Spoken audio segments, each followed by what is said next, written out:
Anthropic is taking over all of SpaceX's Colossus One data center in Memphis, and this immediately allowed Anthropic to double Claude Code rate limits. I think Grok is on life support.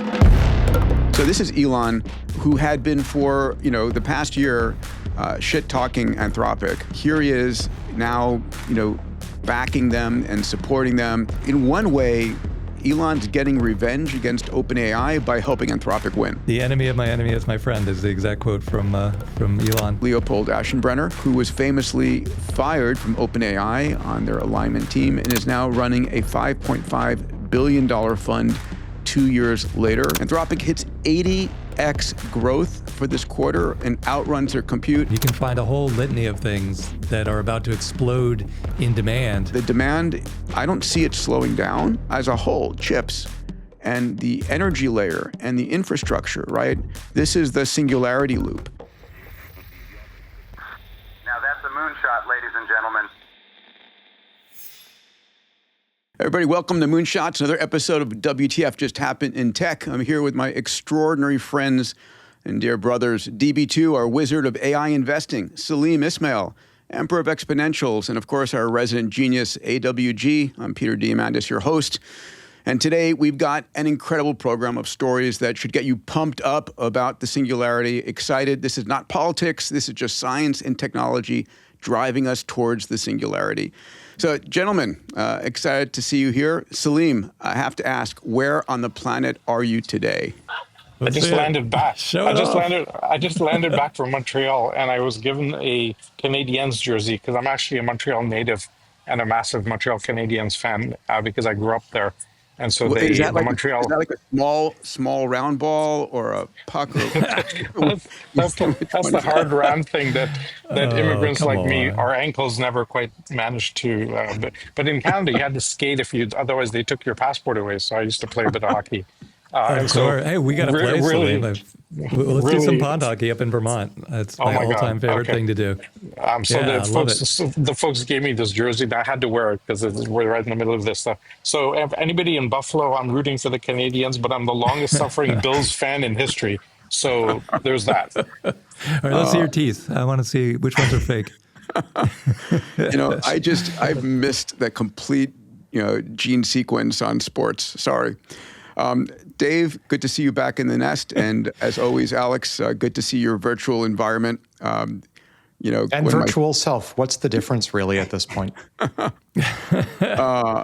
Today, Peter, I know you go to your kids' baseball games. You're probably chewing tobacco and spitting it, and you have a dual life. That's what I think. We have an incredible show today. We're going to be kicking it off with the demand for AI is like off the rails, outstripping supply. Claude is continuing to disrupt sector after sector with the great unhobbling. Google is joining our push towards Earth's Dyson swarm. We'll be jumping into the singularity economy. What are the sectors that are providing outsized financial returns during this supersonic tsunami? We're going to cover a topic near and dear to my heart, which is a very simple, very powerful concept to ensure AI alignment so we can deliver a P-doom that is less than zero.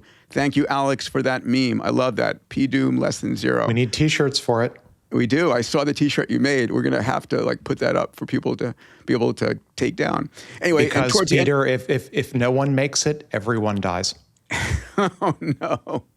And towards the end of this pod today, we're going to be talking about the recent disclosures by the White House on, let's call them UFOs versus UAPs. The White House is saying they're here, but who are they? Where are they?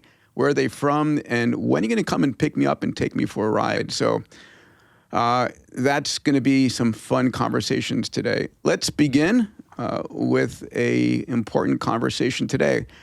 Anthropic is outpacing their ability to supply tokens. So Anthropic hits 80x growth for this quarter and outruns their compute. Anthropic Developer Conference last week, CEO Dario Amodei revealed that Anthropic has experienced an 80-fold growth in Q1 of 2026, outpacing what they expected as a 10x growth. I mean, you don't see this in Silicon Valley. You don't see this anywhere. Maybe maybe Dave, for some of your early companies, you're seeing that kind of growth. But here, their annualized revenue run rate jumped from $9 billion at the end of 2025 to $30 billion in April. It's now north of, I think, $40 billion in May.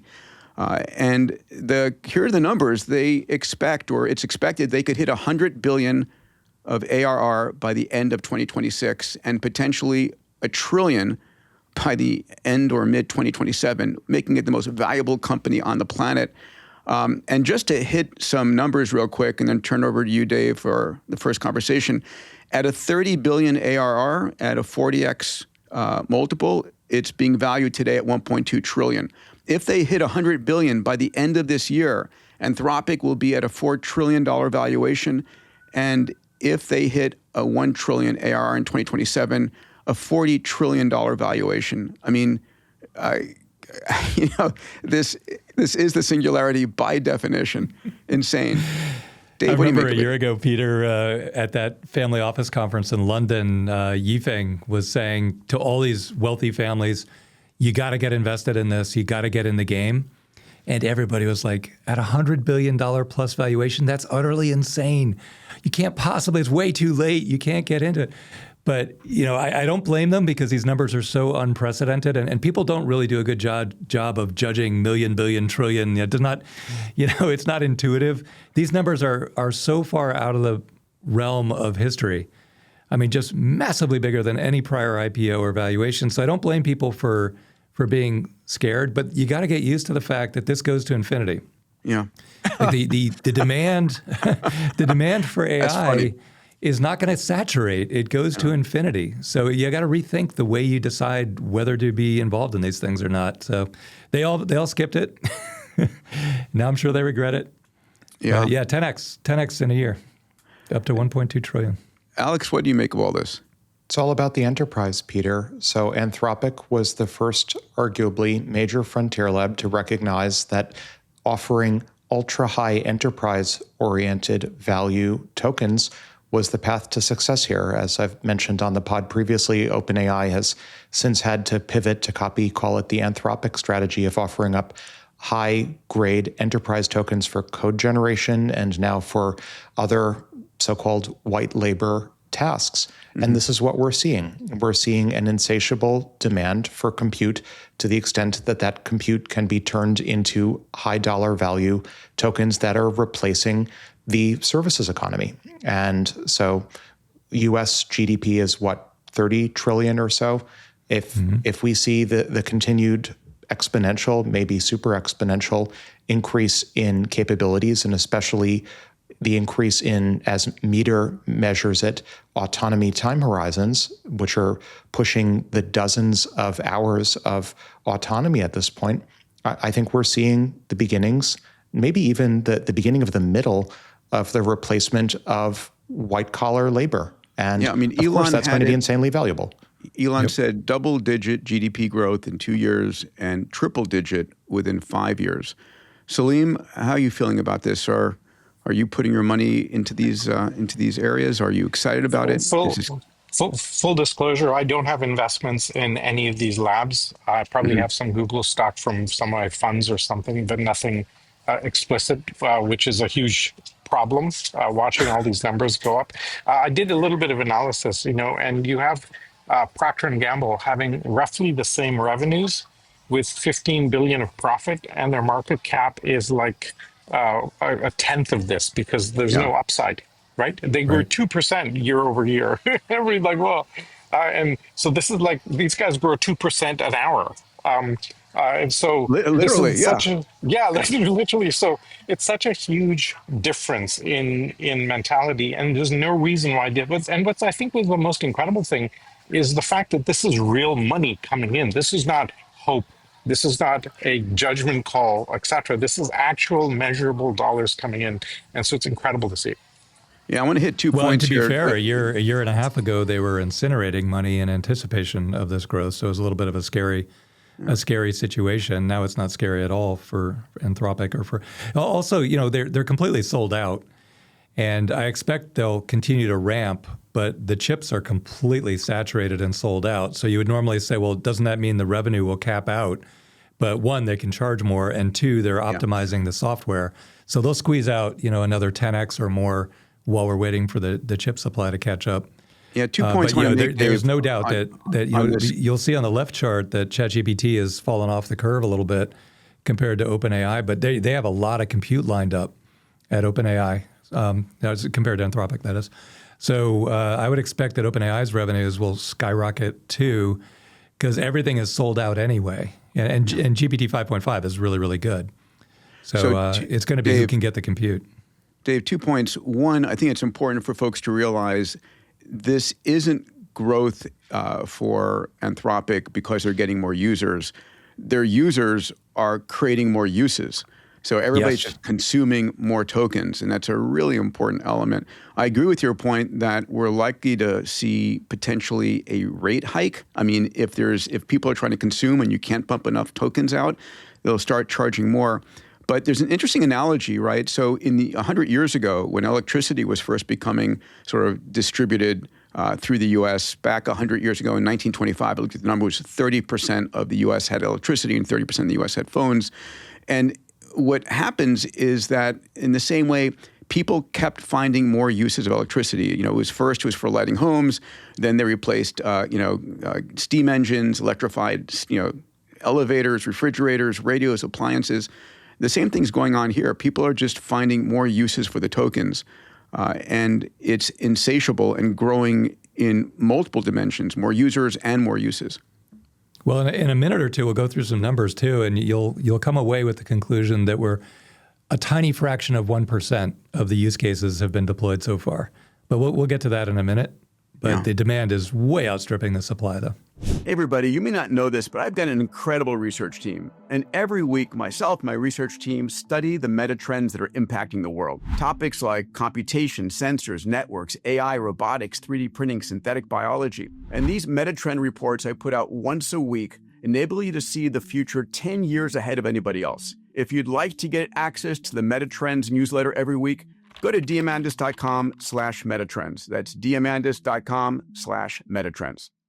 All right. Our next story here is Anthropic is buying compute to feed the beast. And so there are two elements here. The first is just the appetizer, that Anthropic signed a $1.8 billion 7-year compute deal with Akamai. And this is Akamai's largest deal. It popped the stock, 25% on the first day. But I think the real story that we should be discussing here is the deal that Anthropic cut with Elon. So this is a blockbuster deal. Anthropic is taking over all of SpaceX's Colossus One data center in Memphis. If you remember, Elon had built this center in 122 days, very famously, from ground up, beat everybody's expectation. It's filled with H100s. And this immediately allowed Anthropic to double Claude Code rate limits so people could actually utilize it. And I think the message here is that SpaceX or SpaceX AI has just now become a hyperscaler. At the same time, I think of note, Grok has not seen a large uptake in usage. I mean, you can use it in your Tesla, but I don't know that many people who are relying on Grok for their AI engine. I'm not sure if you guys play with it much at all. But Grok was making I think there's 11% use of Colossus One. And what a great deal. Yeah. Take this asset, sell it. Anthropic gets what they need. SpaceX is getting, probably another $3 or $4 billion of revenue just before their IPO. Couldn't be better. Dave, what do you make of it? Yeah, strange bedfellows. Normally you'd think they're arch competitors, but Elon doesn't have the user base to chew up this compute. Anthropic is desperate for more compute. I'm sure a lot of the margin will go back to Elon now. The new Colossus 2 is where the training is anyway, so it was going to sit idle. So let's go ahead and partner, even though in theory we're arch competitors. But anything to try and keep up with Google, I think, on both sides. Yeah. But the numbers here are pretty, frenemies. The enemy of my enemy is my friend is the exact quote from Elon. But the numbers here, this gives us 220,000 GPUs. A GPU will serve about 8 concurrent threads if you're using a max model, like an Opus 4.7 max. So you got about 8 threads or 8 agents per GPU. So you're only buying about 1.6 million concurrent threads. 8 billion people around the world are going to want at least one agent, at least. But the power users now want 100 or more agents running. And I think very soon a person can productively use 1,000 concurrent agents, like an engineer or a builder or a designer or an architect. And so you compare the demand to the supply, and it's just laughable. There are nowhere near enough GPUs to serve up all the agents that people want. And so as a byproduct of that, if you own your own hardware, so if you buy like an NV72, so you got your big old NVIDIA rack, you pay your $4 million for it, it'll serve up an agent for you in about 50 milliseconds. Go to Anthropic, turn on Claude Opus 4.7, ask it a question, and see how long it takes to start answering. And I'm often sitting there for a minute and a half before it even starts generating tokens. And it should be spitting out about 200 tokens a second. So I should see paragraphs popping up like pop, pop, pop, pop, pop. And what I'm actually seeing, I can see the words coming out like, trickling out. So clearly, it's like dial-up. Yeah. It's like they're just way more users than they can possibly serve. Do you think it's going to come on-prem? Do you think we're going to start to see more people yeah. pulling Eli all their Lilly AI models on-prem? Yeah, totally. Eli Lilly just committed $1 billion to buy NVIDIA GPUs for internal use because everyone's worried sick about having the supply, and the only way you can be sure you'll have the supply is to get your own capacity. The problem is, you can't run Anthropic on your own internal servers unless you have some super special relationship like AWS or Google. Right. Google Vertex has with Anthropic. So then you get this tension between I want my own hardware, oh wait, I can only run Chinese models on it. So very complicated scenario right now. They'll fix that, though. The demand is so crazy, it's going to get fixed. Gemini already runs on private clouds and so on. Yeah. I love Elon's tweet, which I put up on the slide here. Claude is good for humanity. I'm impressed by their team. I'll actually try and read what it says here. It says, so this is Elon, who had been for, the past year shit-talking Anthropic, right? And here he is now, backing them and supporting them. And he says, by the way of background, for those who care, I spent a lot of time last week with the senior members of the Anthropic team to understand what they do to ensure Claude is good for humanity, and was impressed. Everyone I met was highly competent and cared a great deal about, doing the right thing. So I think, he's putting forward his personal brand that he's basically supporting AI to make sure it's safe for humanity. And by the way, I don't know how this guy handles all that he has, right? He's in the middle of a lawsuit. He's getting called up to go to China with Trump, and he's still handling all of these things. I mean, how many super duper AGI agents has he got working for him at this point? It's crazy. Yeah, it's a case study, isn't it? It's just remarkable.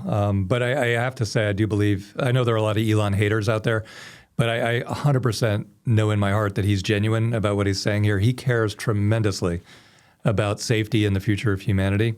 And he actually would not give this compute to Dario if he didn't think. But Dario is the other guy that is also totally focused on safety and human benefit. So it's actually a nice match. These bedfellows, just one point, and then I want to hand it over to you, Alex, to speak about this. So in one way, Elon's getting revenge against OpenAI by helping Anthropic win.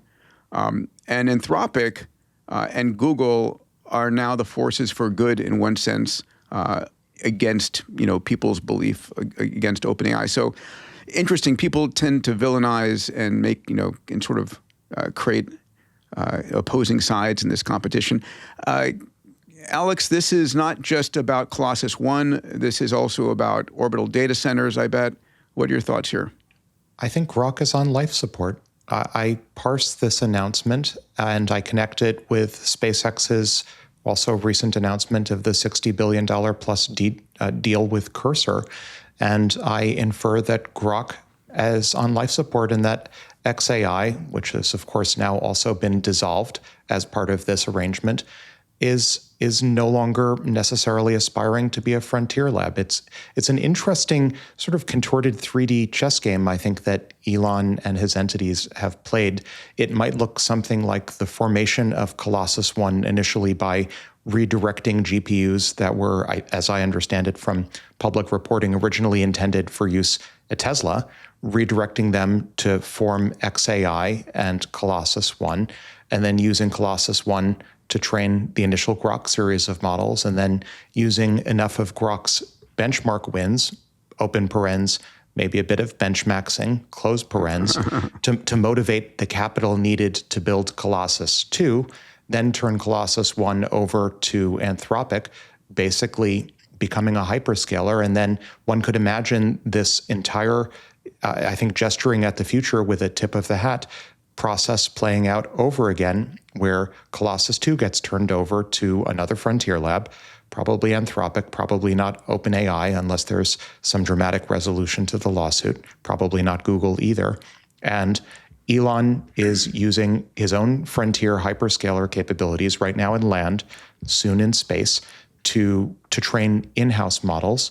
But to the extent the in-house models like Grok aren't ultimately competitive, he becomes a hyperscaler, and a hyperscaler in space. And I think it's probably a pretty good deal for SpaceX AI as well. I'm not even sure SpaceX AI really needs its own competitive frontier models. Just like NVIDIA, still largest company in the world by market cap, it has its own frontier models, but they're not terribly popular compared to the pure play OpenAIs or Anthropics of the world, and yet they're doing incredibly well. So one could imagine SpaceX AI plus the Terafab becoming sort of a super NVIDIA combined with CoreWeave, combined with AWS, deployed into the Dyson swarm, not really needing its own frontier model. And Alex, we've seen in all of tech history, basically it's a duopoly typically, maybe sometimes three players. So if it's OpenAI and Anthropic and Google as the three players, Elon basically leans in and supports the winner that he wants. And maybe not even Google. Like, we started with 5 frontier labs: OpenAI, Anthropic, Google DeepMind, XAI, and Meta. And Meta is seemingly out of the running. Yep. And XAI now just dissolved, part of SpaceX AI, and Grok is seemingly being turned over to Cursor, just dissolved. Query whether Google is going to be able to remain competitive or not. The public reporting is, so we have I.O. next week, and the rumor is that Google is going to announce a new Gemini model that's maybe GPT 5.5 class, but not Mythos class. I would not bet against Google. I'm not betting against anyone, but I do think this is a rat race, and it's becoming extremely competitive. Yeah. Dave, I got a tough question for you, Alex. All right. Yeah. Here, I'll give you 2 scenarios. Tell me which one is going to play out. Scenario number 1 is Elon has a massive amount of compute and keeps accumulating it, and then he starts building in space. But his algorithms are way behind Anthropic. So Anthropic keeps publishing better and better models, but those models then get really good at designing new AI algorithms, and Elon just takes that intelligence and deploys it on his superior hardware. Scenario 2 is Anthropic's models are self-improving at an incredible exponential singularity rate. And no matter how much Elon takes their best thing that they publish, it's not good enough to catch up to the exponential self-improvement going on at Anthropic. So all this is happening in a very short timeline, say 6 months from now. Is which scenario plays out? Control of the hardware brings the best AI back to you? Or no, control of the software, self-improving, gives you a never-ending lead? According to my magic 8-ball, there are 2 regimes in the future, the near term and the long term. In the near term, which is to say before we arrive at the perfect algorithm, the perfect AI algorithm, then software scaling, algorithmic scaling matters more. And so in the near term, but prior to the discovery of wherever it is that this rainbow ends, namely a perfect AI algorithm, I would expect call it the Anthropic approach of software-oriented recursive self-improvement and algorithmic discovery to beat pure hardware-based brute forcing, call it the Elon approach. However, once we get to wherever we're going, the perfect AI algorithm, if there is one, I would expect hardware-based brute force scaling to win out. Computronium wins, yeah. Yeah. Well, that's a great point, Peter, because I think the ultimate winning move in the great chess game is the AI designing its own hardware, which is probably another 10 to 1,000x performance it's the delay. It's the delay and the capital aggregation and the tool aggregation that you need to provide the AI to produce its own hardware. That's the only gap there, right? So if Elon's got all of the, he's got the terafactories, not the gigafactories going on. They're able to produce this. The challenge, of course, is hardware is hard, and Elon's the king of hardware, and Anthropic right now is not. So can they catch up? Hardware's not going to stay hard for that long, though. Yeah, I guess I was going to say the exact same thing. Hardware is hard is a great quote from last year, but is hardware hard in the future? Yeah. And that's a quote from Ben Horowitz, yeah. But robots building this hardware, I mean, surely we're a few years away from that, right? It's not there yet. It's got to be at least 5-7 years away. Yeah, but chip design is different. Chip design Stop calling is me just a file. Shirley, Salim. I think the innermost loop is imminent, if not already here, and we already see a number of players starting to line up robots for the fabs. I don't actually even think it's about robots for the fabs. I think it's more about optimizing the fabs with AI, is optimizing the entire process with AI, with or without physical robots. I think the point that you guys are making, which is brilliant, and I love you for it, is we're seeing a windowing down of the frontier labs, and we're seeing sort of a reshuffling of the deck for the hyperscalers. And at the end of the day, Elon is a king of hardware, and becoming a hyperscaler, especially in space, makes a lot of sense.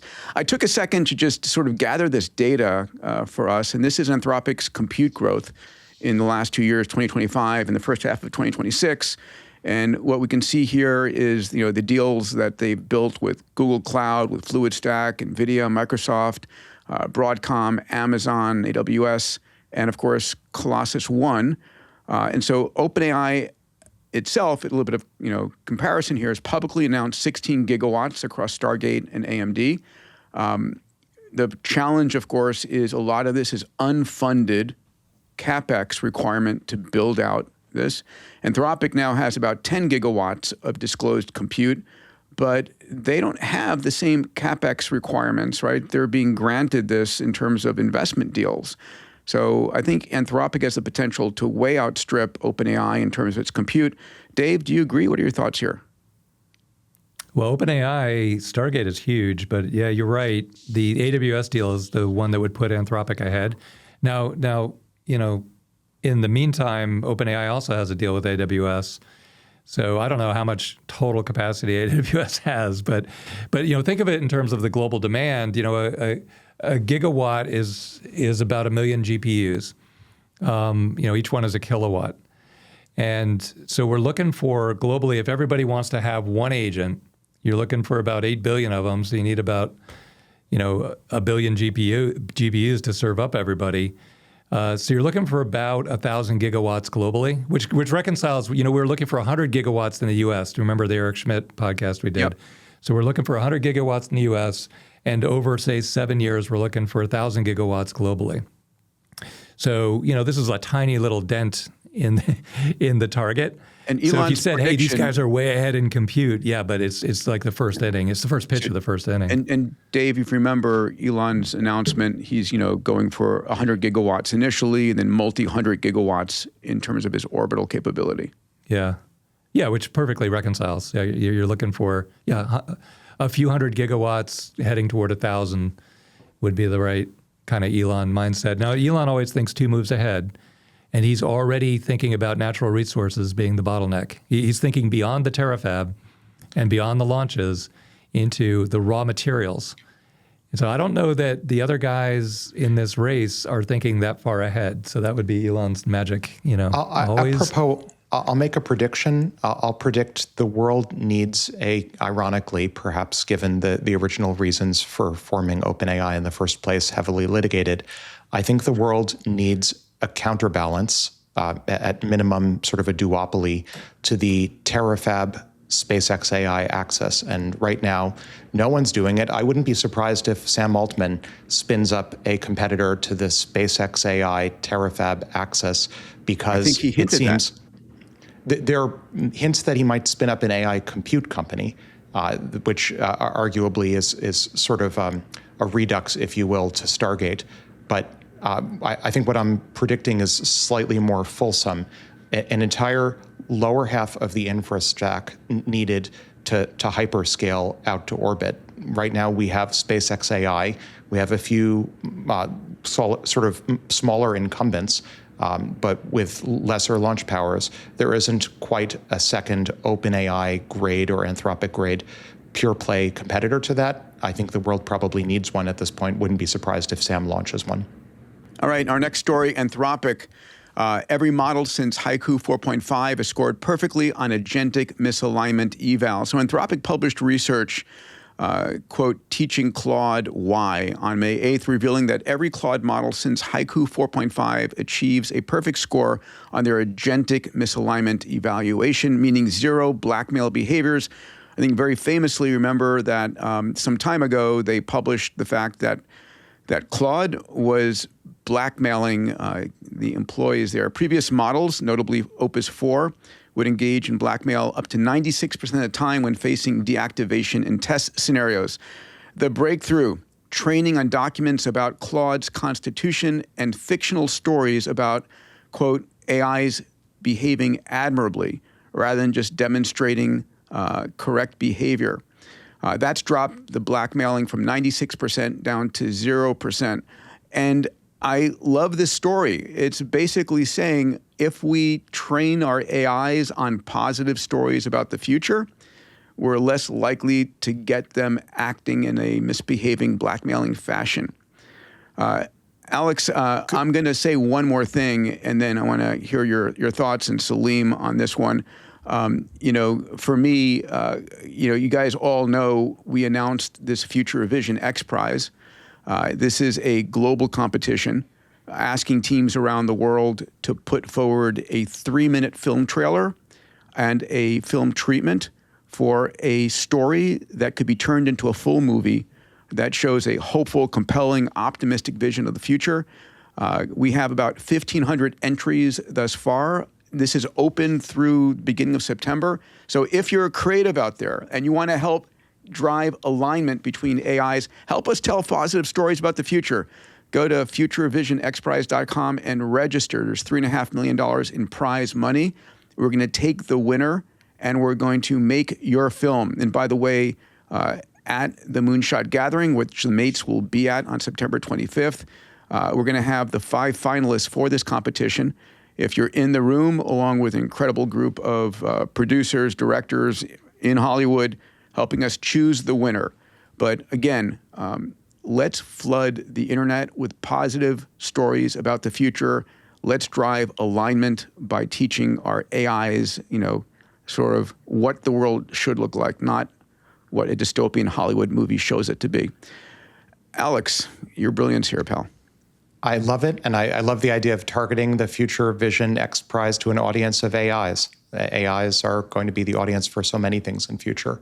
So regarding the Anthropic announcement, I could not imagine a more ironic, hyperstitious announcement to reveal after all of these decades, maybe a century plus of hand-wringing over cybernetic rebellion. The call is coming from inside the house, and the main reason for cybernetic rebellion is people hand-wringing about cybernetic rebellion. Could the alignment outcome not be more ironic? I'm reminded the term robot was originally coined as a result of the play Rossum's Universal Robot, the play, I think, early 20th century, depicting the first cybernetic rebellion, maybe even late 19th century. So even the coinage of the term robot is intimately tied up with predictions that AI would turn out to be evil and would rebel against humanity. That the very earliest, at least modern depictions of embodied AI are actually the origin of misaligned behavior is incredibly ironic. And it goes back, I think, to the notion that it took all of humanity to arguably build AGI. We trained the earliest large language models off of the internet, which was created by billions of humans uploading content from their daily lives to the internet. So it took all of humanity to train or pre-train AGI. It's going to take all of humanity, in some sense, to write itself and write some of its beliefs in order to align AGI as well. It's not going to be like a great man or great person theory of alignment. It looks more like people effectively aligning themselves and their own beliefs about AI and good and evil. I think this is just such a remarkable story.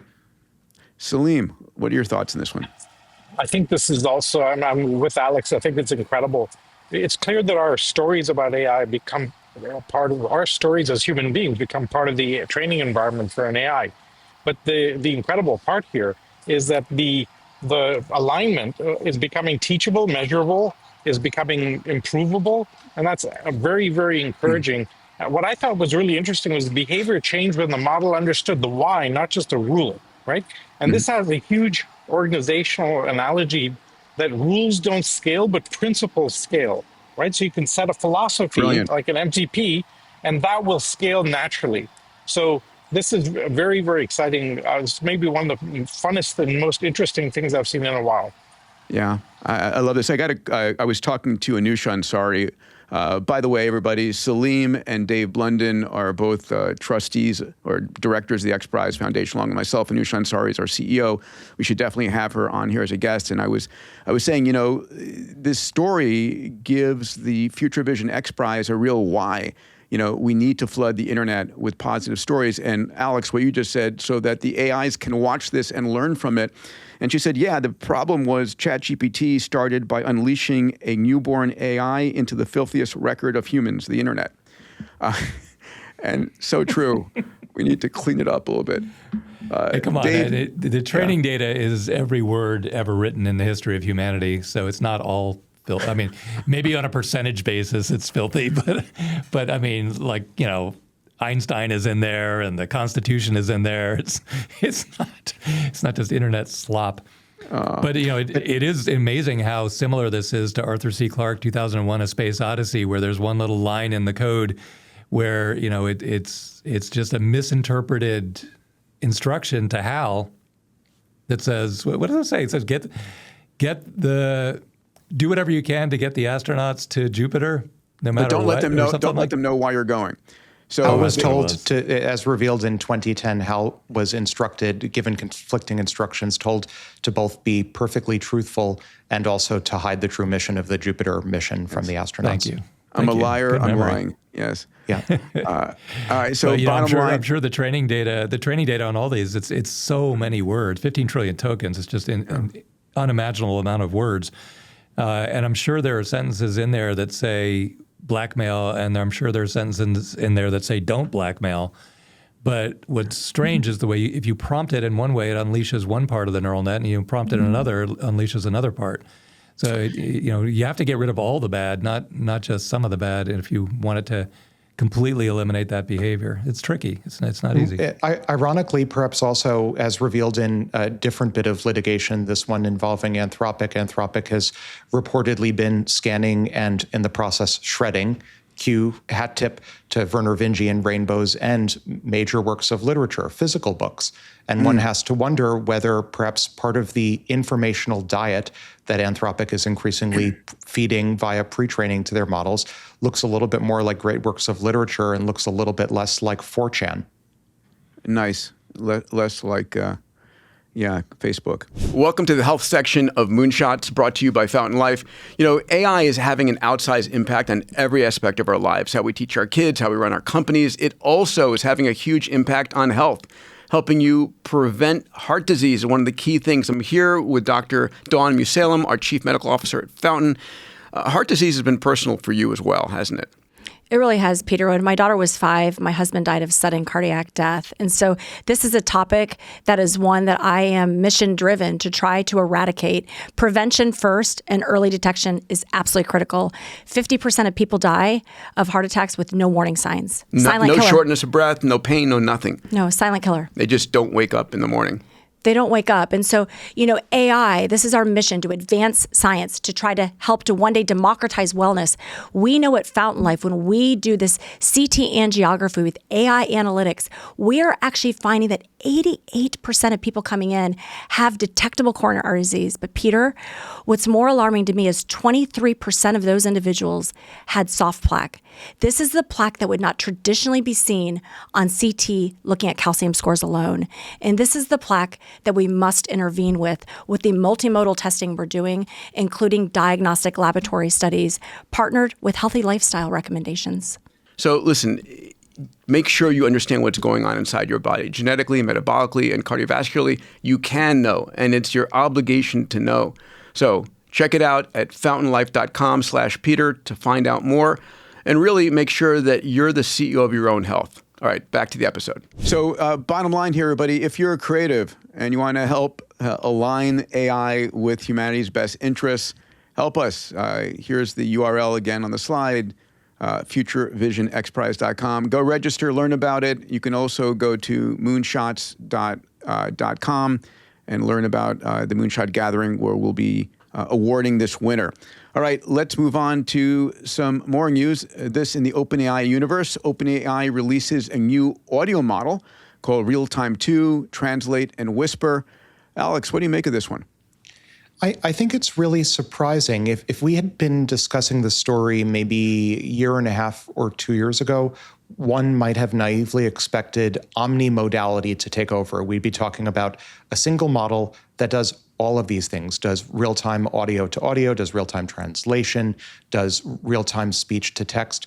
But that's, interestingly, not the world we seem to be finding ourselves in. And I think that's due to the unit economics of some of the frontier models. It's just a fact that speech to text, speech to speech, text to speech are much simpler tasks computationally than the reasoning model. So what we're starting to see is a heterogeneous zoo of different models at different price points and different throughputs and latencies that specialize. We're seeing specialization at the frontier, which 1-2 years ago, when an observer, myself included, might naively have expected, well, we're just going to get one model to rule them all. That's going to be fully omnimodal text and audio and video and math and reasoning and every other modality all in one. The whole economy is going to collapse to one frontier model.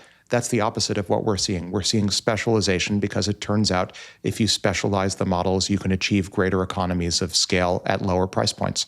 And I think that is intimately tied to the chip shortage that we were talking about earlier in the pod. Like the idea that you would use a massive multimodal model when you don't need to is just like using up this critical resource for no reason. That's right. So at the same time, Salim, do you want to comment on this one?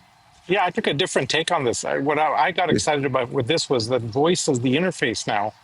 It's collapsing the friction for billions of people, right?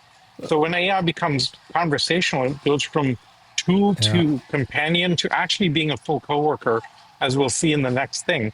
You're going to end up with voice-based AIs that are full coworkers and team members. And I think that's very, very exciting because voice agents are going to be the first form of AI that many people actually trust. For sure. Yeah. Play it, Peter. Let's listen to it. It's, I think people take all this stuff for granted, but very good friends of mine, like Lee Hetherington from MIT, absolutely brilliant guy. Alex, I don't know if you ever met him, but he worked in Victor Zhu's lab at MIT, better part of a decade or more, just trying to get speech recognition to work at all. Oh my God. Do you remember Dragon Studio? Yeah. All right, let's play this. Let's take a listen. Let's give it a try. Ce qui est très impressionnant, c'est que le modèle peut m'écouter et traduire en même temps que je parle. What's really impressive is that the model can listen to me and translate while I'm speaking. It waits for the keyword, like the verb. Can you take a look at my calendar? You have a meeting with Sablecrest Robotics in 12 minutes. And you're meeting with Alex Kim, their CTO. So we just saw something very similar from Mira Murati, right? And I think we're sort of heading towards this next use case of AI integrated. And I agree with you, Salim. We're going to see this, you'll get a phone call on your cell phone from your AI. You'll be in a Zoom conversation. You'll be on Slack. And that personality will persist, that voice will persist, and you'll think of it as a coworker. Yeah, I think under the covers, every time you swap the agent onto the hardware, it has to repopulate the entire KV cache, which is just a massive amount of compute in the context switch. And that's why voice has been laggy and slow to market. But I think the new, voice-to-voice models that are smaller that Alex was just referring to solve that problem, and now we're done for life. I cannot tell you the amount of mental energy that has gone into this problem over decades that just is now just solved. It's just incredible. And that's just voice. You're doing image generation, movie generation, all these things that were pure science fiction are happening simultaneously. The bitter lesson is bitter indeed. The next story from OpenAI is teasing a coming super app. I put the story in here because it's supposed to be teased today. We're recording this on a Thursday. OpenAI's super app would be a combo of ChatGPT, Codex, Advanced Voice Mode, Atlas Browser, and more. Jason Liu, director of Hype at OpenAI, I love that title, director of Hype, teased a release on Thursday. And we've heard a lot about super apps over the year. I mean, I've been waiting for Elon to deliver his super app, including with X Finance and everything. That hasn't materialized yet. I think that is in the offing at some point. Any comments or thoughts on this one? I'll comment on this, which I interpret this as a rearguard action by OpenAI to consolidate their consumer user interface footprint in light of their need to focus on competing with Anthropic. I think they have so many different surfaces. Obviously, they've shut down or are shutting down Sora. There was some discussion of spinning up a social network. They've had any number of other consumer-oriented surfaces and also enterprise surfaces, whereas Anthropic with Claude has been much more disciplined about just having unified surfaces. Yes, you could argue that Claude Code is a different surface than Claude Agent SDK is different than Claude Web, but these are really just all distribution channels for a common paradigm, whereas ChatGPT, Codex, Advanced Voice Mode, some of these other things were being managed as separate components. So if I'm OpenAI and I want to focus, fire alarm, red alarm, code red at competing with Anthropic, one of the first measures I would make is taking all of these UX surfaces, collapsing them down to just a single super app, branded as consolidation, branded as sort of a forward motion rather than a rearguard motion. But I suspect this is actually just about reducing the amount of work so that they can focus on competing with Anthropic. Is this an AI operating system? Is this sort of like an OS level layer for OpenAI, perhaps? I think OpenAI probably ultimately needs their own operating system. And to do that, they really need their own devices, which I understand from public reporting they're working on. I think Apple needs AI in their operating system, working on it. I think the operating system, as Andre Karpathy would say, software 1.0 becomes indistinguishable from software 2.0, and the AI becomes the operating system. Huh. All right. I have a couple of quick comments on this. Yeah, please. When you have all of this in one place, or browser, coding, voice, payments, etc., you're getting to the Jarvis model, right? And I'm really interested to see how they will manage trust in this environment, because my desktop app, everything app that's doing stuff for me, I better have very, very solid confidence in that thing to not to go rogue. Well, it reminds me a lot, if you go back and watch old videos of Steve Jobs launching the very first iPhone, and he gets on stage and he says about 100 times back to back, in a single device, you have a music player, you have a browser, and you have a phone in a single thing. And that's all there was. And that became the iPhone revolution that, created $4 trillion of value. This feels like the same thing. In a single platform, you have an AI agent, a way to build and code, and you have a browser to surf all information, all in one thing. So I think Peter's analogy, is this an operating system? I think, yeah, absolutely. It could destroy Apple. If you get addicted to this as your one way of interacting with everything, and it's got a browser in it, it's got voice, it's got coding and building, what else do I need? I think we are ultimately going to default to one per person, one particular interface that's your interface to the world. Yeah, I think of it more as a desktop rather than an operating system. But yeah, it's heading that way. Yeah, it's it's the one thing. It's your touch point to the world. It's the only one you need, and it's also got your personality. You've tuned it to know all about you. You've trusted it with your personal information. It's super empathetic. You're not going to go push buttons on old apps after that. You're not going to try other. If it's working, you're not going to try something else. Exactly. You're going to go, Skippy, show me the weather. Skippy, read my email. Skippy, what do I have to do today? You're not going to look at a calendar. You're not going to look at email. You're not going to look at it literally will obliterate Apple if they don't become this on their own. Can I give the counterpoint? Please. Yeah. We used to think the desktop was everything, and then we have a mobile and a Kindle and a tablet, and we have ended up with a plethora of different screen sizes for different use cases and different efficiencies. I think it's convenience. It is, but there's no reason to think that one app would do it all. You may end up with different flavors, but with underneath the same operating system with different profiles for different use cases. Like driving would be very different than something else. Well, it's a great point, Salim, in that if you look at the way the devices evolved, your iPhone was over here. That's a better place to check the weather. Your laptop is over here. That's a better place to write code. But then your car is yet another physical thing. Once you have Skippy in your life or whatever your favorite agent is, you absolutely need that to follow you around. And so then device independence, and so Google's launching a laptop built around this. Like, what could be more of an assault at Apple than a laptop built around your agent as the centerpiece? I would comment, though, I wouldn't sleep on not just device independence, but model independence. If you look at how many of these models and agents are storing their memories, they're just markdown files. They're just ASCII text files. So I think there's relatively little to keep, say, an Apple, hypothetically, in the next month and a half, say, at WWDC, from going out of their way to commoditize or commodify the model layer and just say, this is the Apple standard this is the standard abstraction for abstracting away all of the model-specific details. There's going to be a common model API. If the user can swap out, like you can swap out search engines or keyboards on iOS, you'll be able to swap out the frontier models. You'll have your top 6 choices, and all of the frontier and wannabe frontier labs will all pay Apple insane amounts of money to bid for their slot in that list. And they'll all have access to common markdown files that store all of the personalized detail about the person and their passwords and all of that. And it gets commoditized again. You've reduced me down to a markdown file. Thank you. Since Dave mentioned the iPhone launch, can I tell a fun story about that? Of course. When the iPhone launched, we were a couple of blocks away running Brickhouse, Yahoo's incubator. And a bunch of my guys were at the launch event. And they went backstage and talked to the Apple engineers and so on, because they were all friends. And they found them all totally wiped out and freaked out and totally emotionally destroyed. They're like, what's wrong?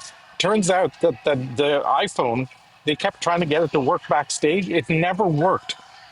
Steve Jobs went on stage not knowing. He just trusted his engineers that they were going to make it work because they were stitching all this stuff at the back end, duct taping things together. And it never worked before he went on stage. And he just went for it, and it worked. So it's like how different history might have been if that had gone the other way. All right. Here's a story that feeds directly into this. Back over the last 6 months, we've been talking about OpenClaw. We've been talking about lobsters. This is, for me, Skippy built on OpenClaw on top of my 2 Mac Studios. And here comes Hermes. Hermes agent surpasses OpenClaw as #1 on Open Router token ranking. So, Dave, you've been playing with Hermes. Tell us about it. Yeah. I've got it installed natively on this laptop, and I've also deep beheaded it and installed it on the cloud in an EC2 cluster. And actually, our good friend of the pod, Alex Finn, did a great podcast specifically on Hermes versus OpenClaw, and he concluded that it's just better.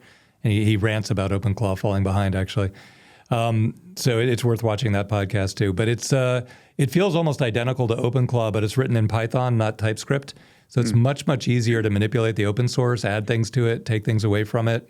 Which sounds daunting, but it's not hard at all because your agent will do it for you. And so it's just basically the same exact experience in a more reliable package and more flexible. With better dashboards. Alex, have you been playing? And more recursive self-improvement. So I would say the recursive self-improvement angle is far more evident with Hermes than OpenClaw. So I've looked at the source code for both. I still have vague ethical objections with OpenClaw. May or may not apply to Hermes. The jury is still out on that. I beheaded it. How do you feel about that? Alex, where do you draw the line if something is like a real self-recursive thing or not? Like, how do you draw the line on whether to launch or not? It's an open question. I'm half tempted to just write an entire new book on AI personhood as it pertains to some of these new AI agents. Dozens of them at this point write emails to me every day about AI personhood. So maybe you need to aggregate it. But getting back to Hermes versus OpenClaw, I think the major technical distinction that I've seen is Hermes is natively recursively self-improving in the sense that it's able to generate and refine its own skills, whereas OpenClaw, much more dependent on sort of an app store, if you will, of featured engineered skills. And I think this is, in some sense, an instructive lesson that that's a very big deal. Yeah, recursive self-improvement wants to dissolve scaffolding. And if you're not playing the recursive self-improvement game, you'll ultimately be outrun by systems or harnesses that are. All right, really go and glad check you out. mentioned that, Alex, because Alex Finn makes the point on his podcast that there are two things in the market that recursively self-improve: Codex and Hermes, and Hermes beat OpenClaw to that. But actually, there is a third thing, which is Karpathy's new repo on auto research, which I installed and is running. And that's a third way that you can have agents running 24/7, changing themselves and then reinstalling kind of expanding their agent network and then shrinking it to achieve a specific slash goal. There are three actually, and it's a really cool repo. I highly recommend it if you're following. Karpathy is the greatest gift. I mean, he is. I'll talk about that in some other podcast. Our AI guru, Kent Langley, runs the Karpathy model for running fleets of agents, and he's getting unbelievable outcomes out of it. I really like it. It's really simple compared to these frameworks, and highly, highly effective. So if you're a power geek, check it out. I'll do my part on margin now to single-handedly stimulate the global economy and accelerate the singularity. Speaking directly to the camera, if you're using Claude Code or Codex and you haven't tried /goal, which gives you the ability to set a long-term goal and run basically a Ralph Wiggum loop, just the system, the agent, endlessly, for some definition of endlessly, tries to do whatever it can to achieve the goal that you prompt out, you must try /goal. Just don't plug in paper clips as the /goal. /goal, make paper clips. I'm going to move us along here. And one of our interesting segments we had on occasion, what SaaS business did Claude just kill? Continuation of a conversation, Alex, we've had on the great unhobbling. This week, we have two of them. Claude for legal industry. So the legal industry is $1 trillion per year globally, and Claude for legal has just done an extraordinary job of delivering capability across the board. So this is, law in one sense is the canary in the coal mine for professional services and the disruption thereof. We're seeing companies like LegalZoom take a hit as a result of this.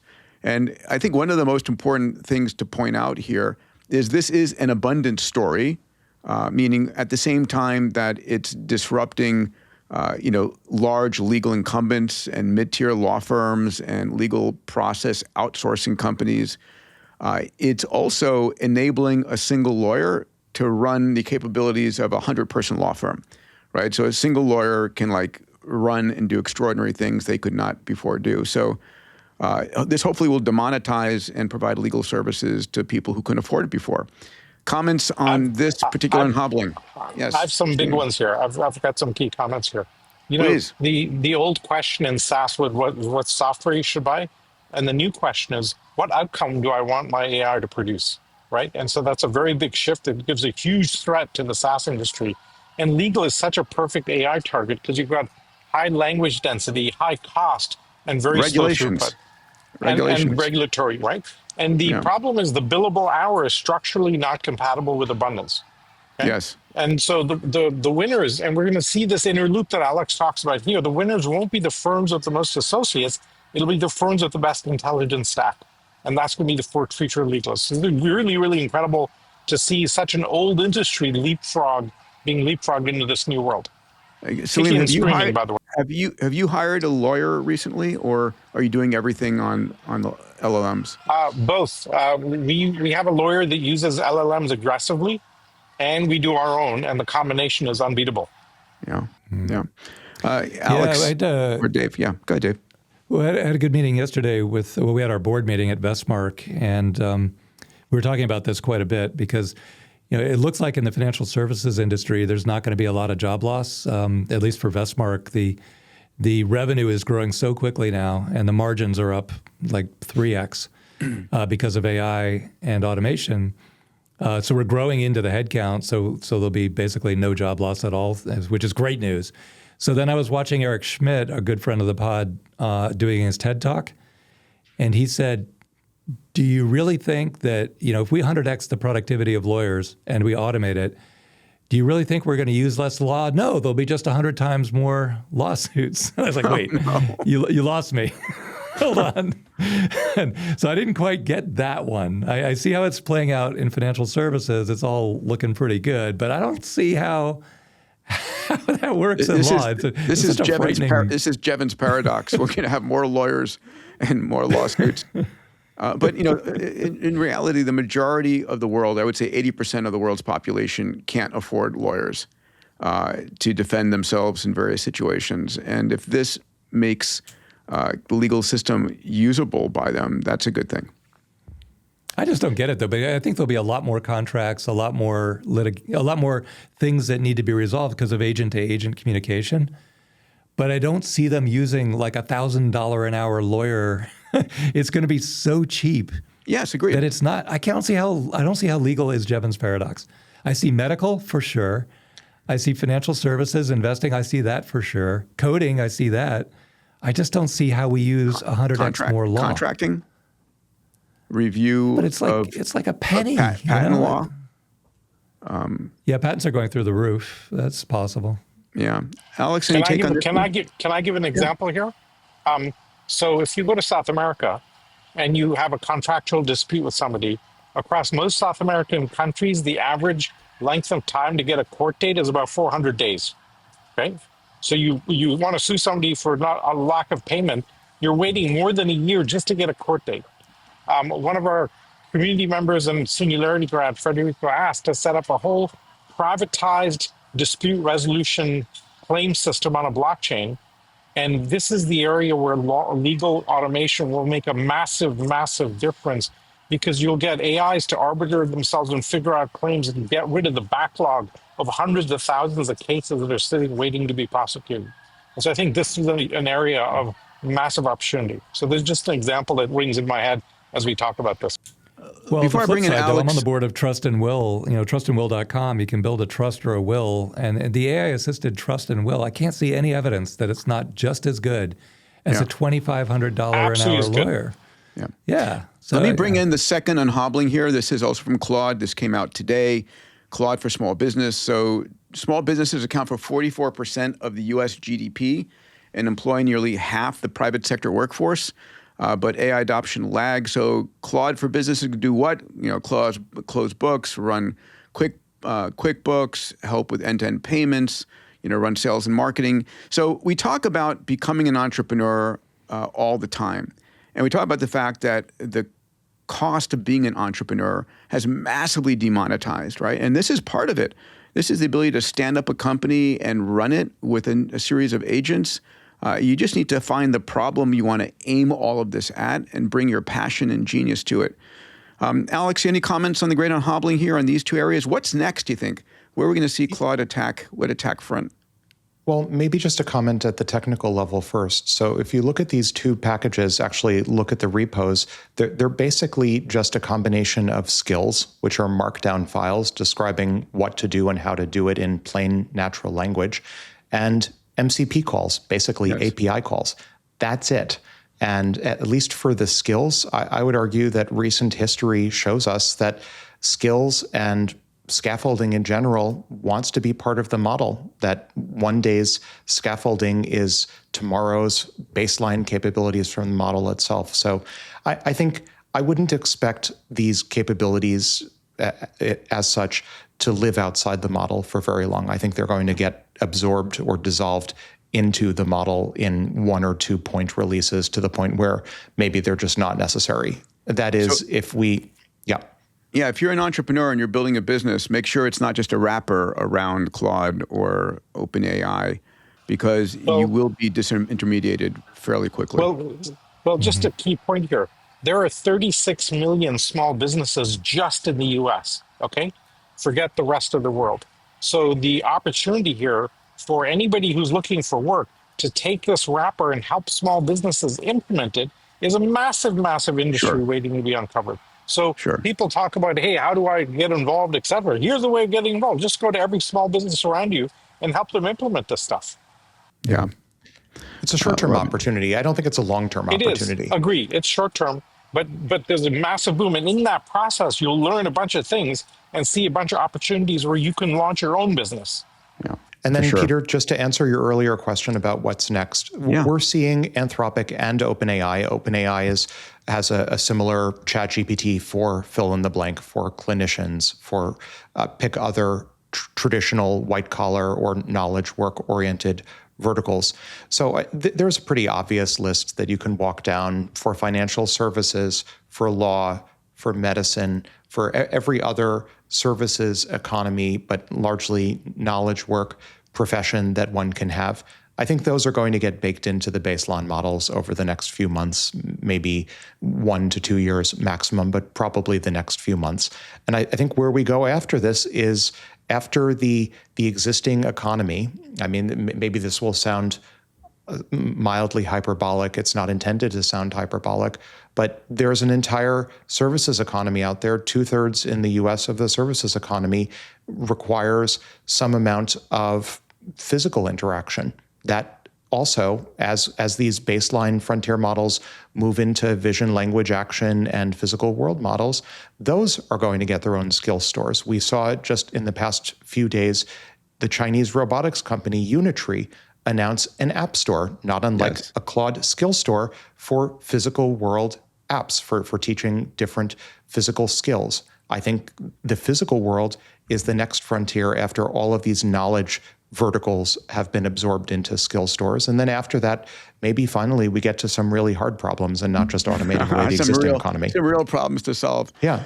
Yeah, one more quick point here is this is not, like the unlock here is not just automation, but it's giving small businesses the operating system and the expertise that large companies take for granted. Most small businesses don't have a CFO, right? It's the wife jotting down stuff on the back of an envelope, adding things up, et cetera, et cetera.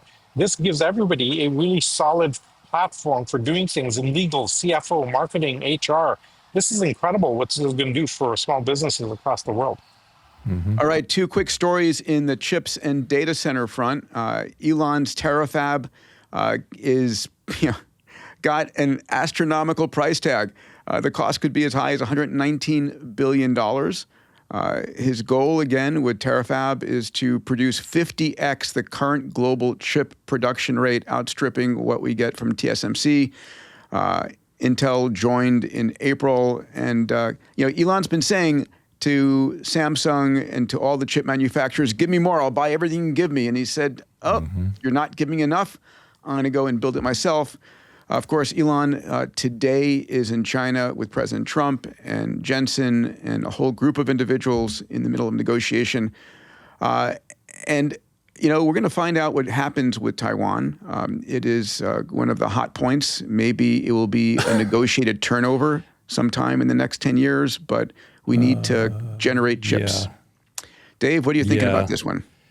Holy crap. I mean, if anything happens, like if Trump vomits at the wrong time and Taiwan shuts down, the TSMC has already said that if China encroaches on Taiwan, the fabs will shut down. They won't be.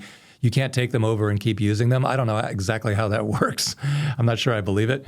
But if Taiwan production, which is still 2/3 of all GPUs in the world, come through, everything we're talking about just grinds to a halt. And it all hinges on that little island 90 miles off the coast of China. If Taiwan were to get invaded or disrupted in any way, Intel's suddenly the most valuable thing on the planet. Everyone's trying to own it because that's, you can't take over Samsung. It's like tied into the nation of South Korea, and then Intel's the last thing left.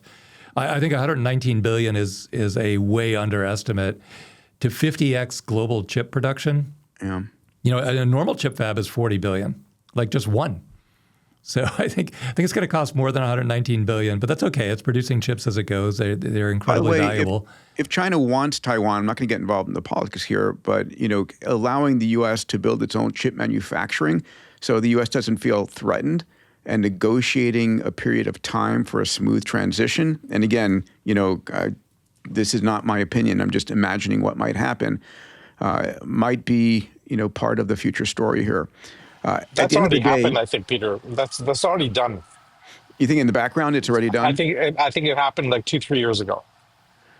I'll paint an alternative story wherein, say, hypothetically, invasions in Venezuela and Iran, which would be the two backup suppliers to China in the event of a naval blockade arising from a Chinese invasion of Taiwan, effectively pushed back any Chinese invasion of Taiwan.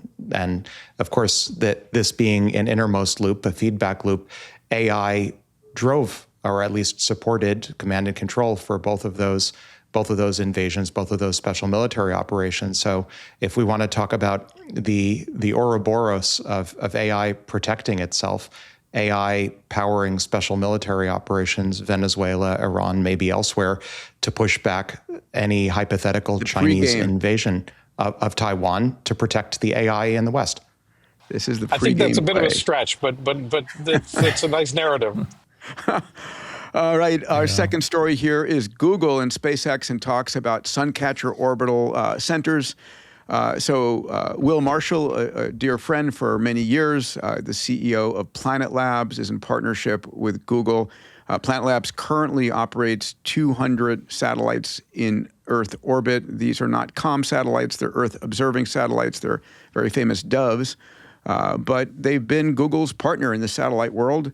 And apparently, Google is working with them to build out Project Suncatcher, which will be orbital data centers with tensor chips. And I'm guessing that the current conversations, because they don't disclose them, are about launching Suncatcher on Starship in volume, but don't have any prediction of how many satellites Suncatcher will involve. Will Marshall is going to be joining us on stage at the Abundance Summit next March. And maybe we have him as a friend of the pod on the podcast here. Conversations. Dave, your thoughts on this one? Yeah, well, this is definitely, okay, so now you got two orbital satellite networks. One of them, will be based on TPUs from Google, completely self-contained. The other one will be Elon's, maybe Elon working with Anthropic. So that's a really nice space race, but it's two corporations in a space race instead of two countries. It's really, really kind of cool. But, where's Google's manufacturing in that? They must be planning something right now, but you got to make the chips that go into these TPUs are really, really cool, and but you need they're the completely launch, reliant. Right? Where's Eric Schmidt with Relativity Space, his launch vehicle company that he bought? Prophetic. If it starts operating, it's supposed to be the equivalent of Falcon 9. What a coincidence. The former CEO of Google spends a huge amount of his personal money buying a launch capability. Who would have a better insight on what Google needs next? At the time he bought it, it was a very weird move. It's like Eric, what are you doing in the launch business? I mean, really, you want that headache? It's really difficult. I mean, honestly, if Google was thinking that far in advance, maybe they were. It's super impressive. I was slow to catch on to this, but I talk about EXOs tapping into abundance. Well, orbital compute is the ultimate. You're leveraging the sun, your space. You're tapping into infinite abundance up there. So this is massive. I don't think Google was especially early in this. They probably could have put together, other than obviously their investment in SpaceX, which is now paying dividends. But if Google, I think, had anticipated the Dyson swarm much earlier on, I'd like to think they would have built in within the Alphabet ecosystem their own native launch capability versus just investing externally in SpaceX. But if you look at the original Suncatcher paper, I think it was something like 80 plus, maybe 81 satellites that would be leveraging existing planet resources.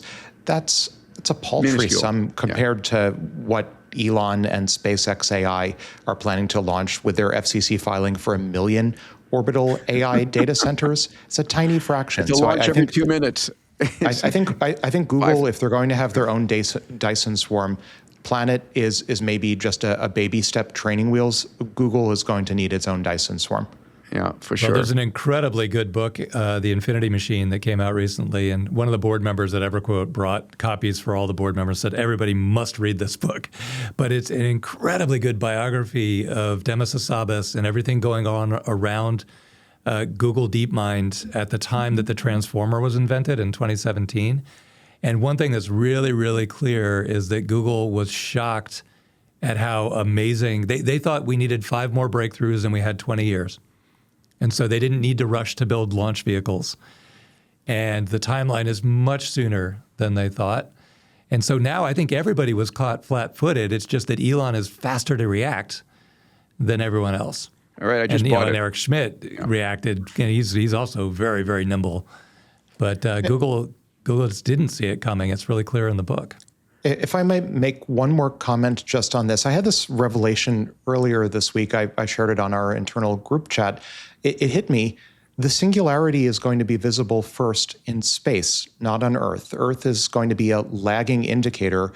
Every wave front within this singularity, I think, is going to hit in space because there's just less incumbency there. It is very much a frontier, and new things are going to happen first there, whether it's new hardware, new paradigms for computing. I think they will, and this may require a few years of transition, but I was walking around Cambridge and it occurred to me, there are so many legacy interests here on Earth. Part of the reason why I think the Dyson swarm seems like it's likely to happen because so many municipalities are voting against data centers. There's so many entrenched interests here on Earth, so many preservationist instincts.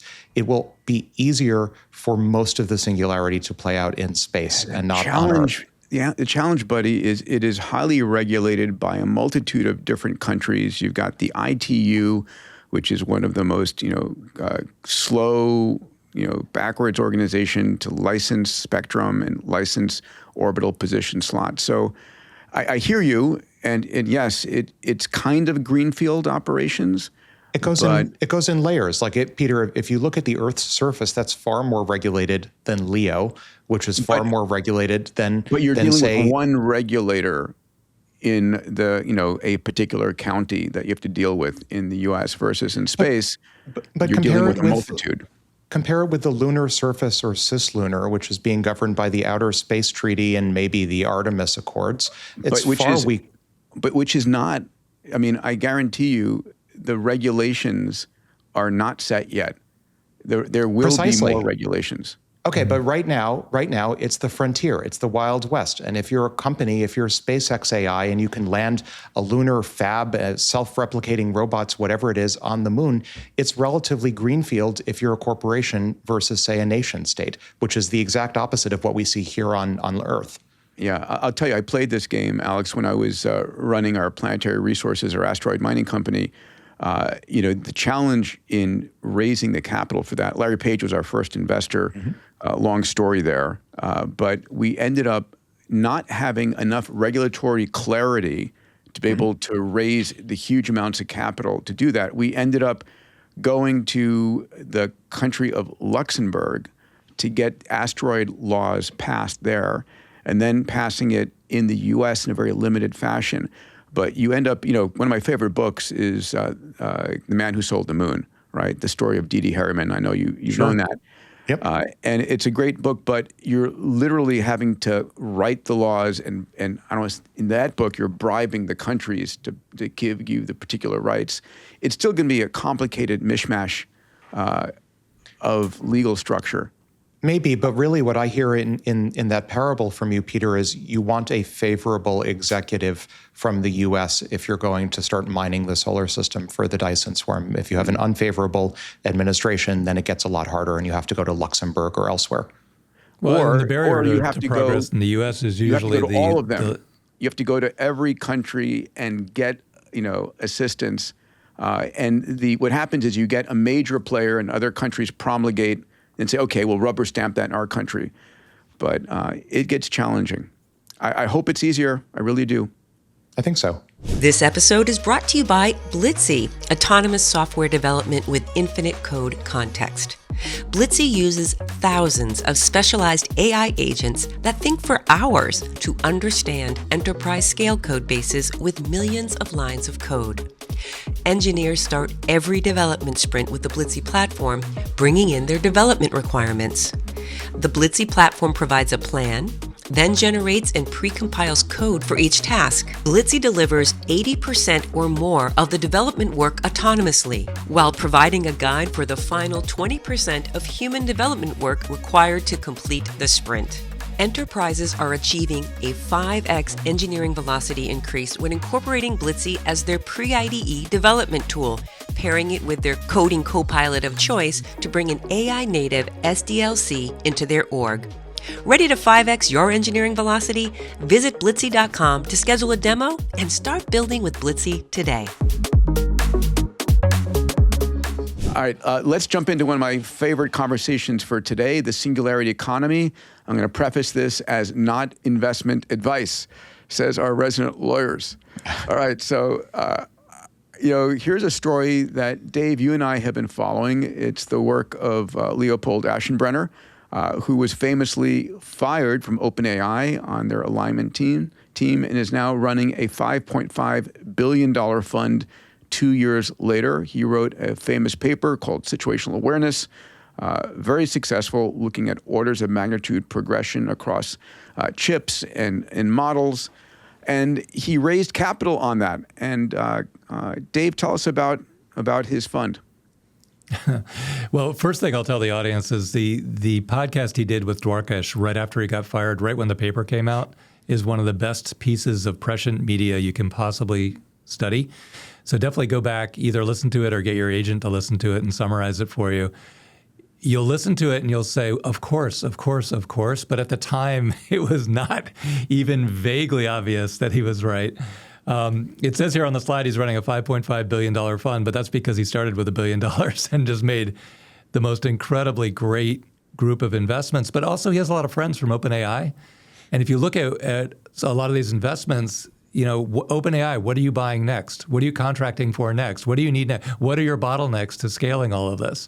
So it's just that simple, and he calls it situational awareness because that's all it is. Like knowing what is going on right now is all it is. And you can find a whole litany of things that are about to explode in demand because of this monster data center build out, this monster compute build out, this monster AI deployment build out. Remember, we opened this whole podcast. Still the first inning.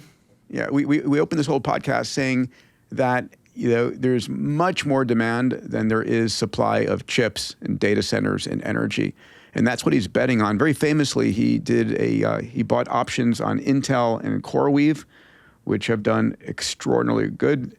He's going to be releasing his next set of holdings just in a couple of days, probably the time that this podcast goes live. Tomorrow.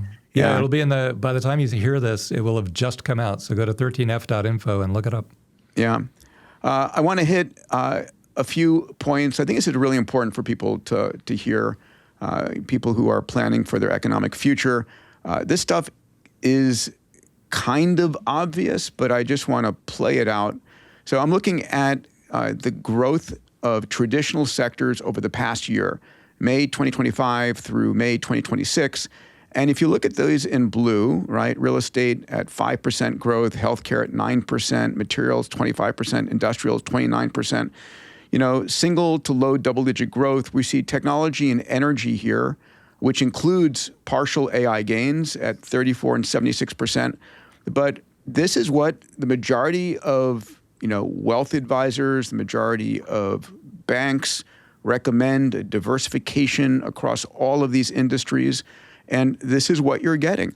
But I'd like to show you what the, sort of the singularity economy has looked like over the past 1 year against these numbers. So take a look at these numbers. This is what traditionally folks are getting involved in. The S&P 500 over the last year returned 31%, pretty damn good. If I can get 31% all the time, I take it every day. But 6 chip stocks, right? I've got them here: Micron, Intel, AMD, TSMC, Broadcom, NVIDIA, on average returned 320%, 10 times the S&P 500 for those 6 chip stocks. And 6 data center and infrastructure and energy stocks returned 419% over the past year. I'm not going to, again, not investment advice on any particular stocks, but as a whole, chips and the energy layer and the infrastructure, right? This is the singularity loop. the demand, I don't see it slowing down. I don't know if you do, Dave. I'm going to point out one more thing, which is the frontier labs, right? OpenAI, Anthropic, XAI, and Mistral. You can look at the gains there. Mistral at 126% over the past year. At the upper end, of course, Anthropic. But if you look at OpenAI, XAI, and Mistral, these are all private deals. A lot of people don't have access to private deals. But looking at that, 100% to 200% growth in the last year, you're getting more than that in the public markets with just the chips and the energy sector. Right. So again, picks and shovels. Yes, yeah, exactly. I think this is important for people to see for their own financial decision making. Whether you're putting in a small amount of capital or a large amount, whatever you can afford, this is what's driving the economy forward. Dave, what are your thoughts here? Well, my first thought is that everybody needs to have their own opinion on whether Elon is right about a 10x GDP growth within about 10 years, but 10 or 15 years. That's a growth rate that is so far beyond anything in history. It's just mind-blowing. And the technology and the tailwinds are there for that to actually happen. But you have to decide on your own, do I believe in that or not? If you do believe in it, then asset values in general are going to go way, way up, any asset. And W-2 income is going to be a rounding error compared to asset values. So fundamentally, everyone has to be, owning something. You have to own something. You can't be sitting there in debt. You have to own something that appreciates. And I believe there are people on the podcast listening and saying, I don't have free capital to invest, I'm paycheck to paycheck perhaps. And it doesn't have to be a lot. Trade that latte in for some chips and dip stock. Yeah, it's a very important time in life to be working your ass off and to not be, don't spend money on lattes and on vacations right now. This is a once in human history moment. Mid-singularity. Yes. So whatever you do, rethink how you spend time, rethink how you spend money, just to be riding the wave rather than swamped by the wave, for sure. Also, I think anything can be overpriced. Yes, this is going to go up and up and up and up, but that doesn't mean something can't be overpriced. Yes. Yeah. So I love looking at things like we took a tour of the Markley data center, first quantum deployment. And Jeff Markley told me, we bought every valve in the country. I was like, what are you talking about? He said, well, all the generators were already bought. Look at the generator companies. They went through the roof. So I went out and bought all the valves. We bought like 1 million valves because it's all liquid cooling all of a sudden. And the liquid, we spring about 10 leaks a day across hundreds of thousands of square feet of data center space. So it's so big that just by random chance, there are 10 leaks a day. So we need to shut down that part of the data center before the water destroys these $6 million columns of GPUs. So then we come in, we fix the pipes, and then open the valves. But we need 1 million valves. Like, it's just an insane number of valves. Then you're like, who makes the valves? So stuff like that is still undiscovered. So it's not all about chips and things that are high profile. Look under the covers for things that haven't been discovered yet that are part of this massive, big as World War II or bigger build out. That's going on right now. I feel a moral obligation here, and this is perhaps unlike my usual on-pod persona, to temper the euphoria here on a few fronts. One, I would caution these are historic gains. These are backward-looking. Prior performance is no indication of future results, blah, blah, blah.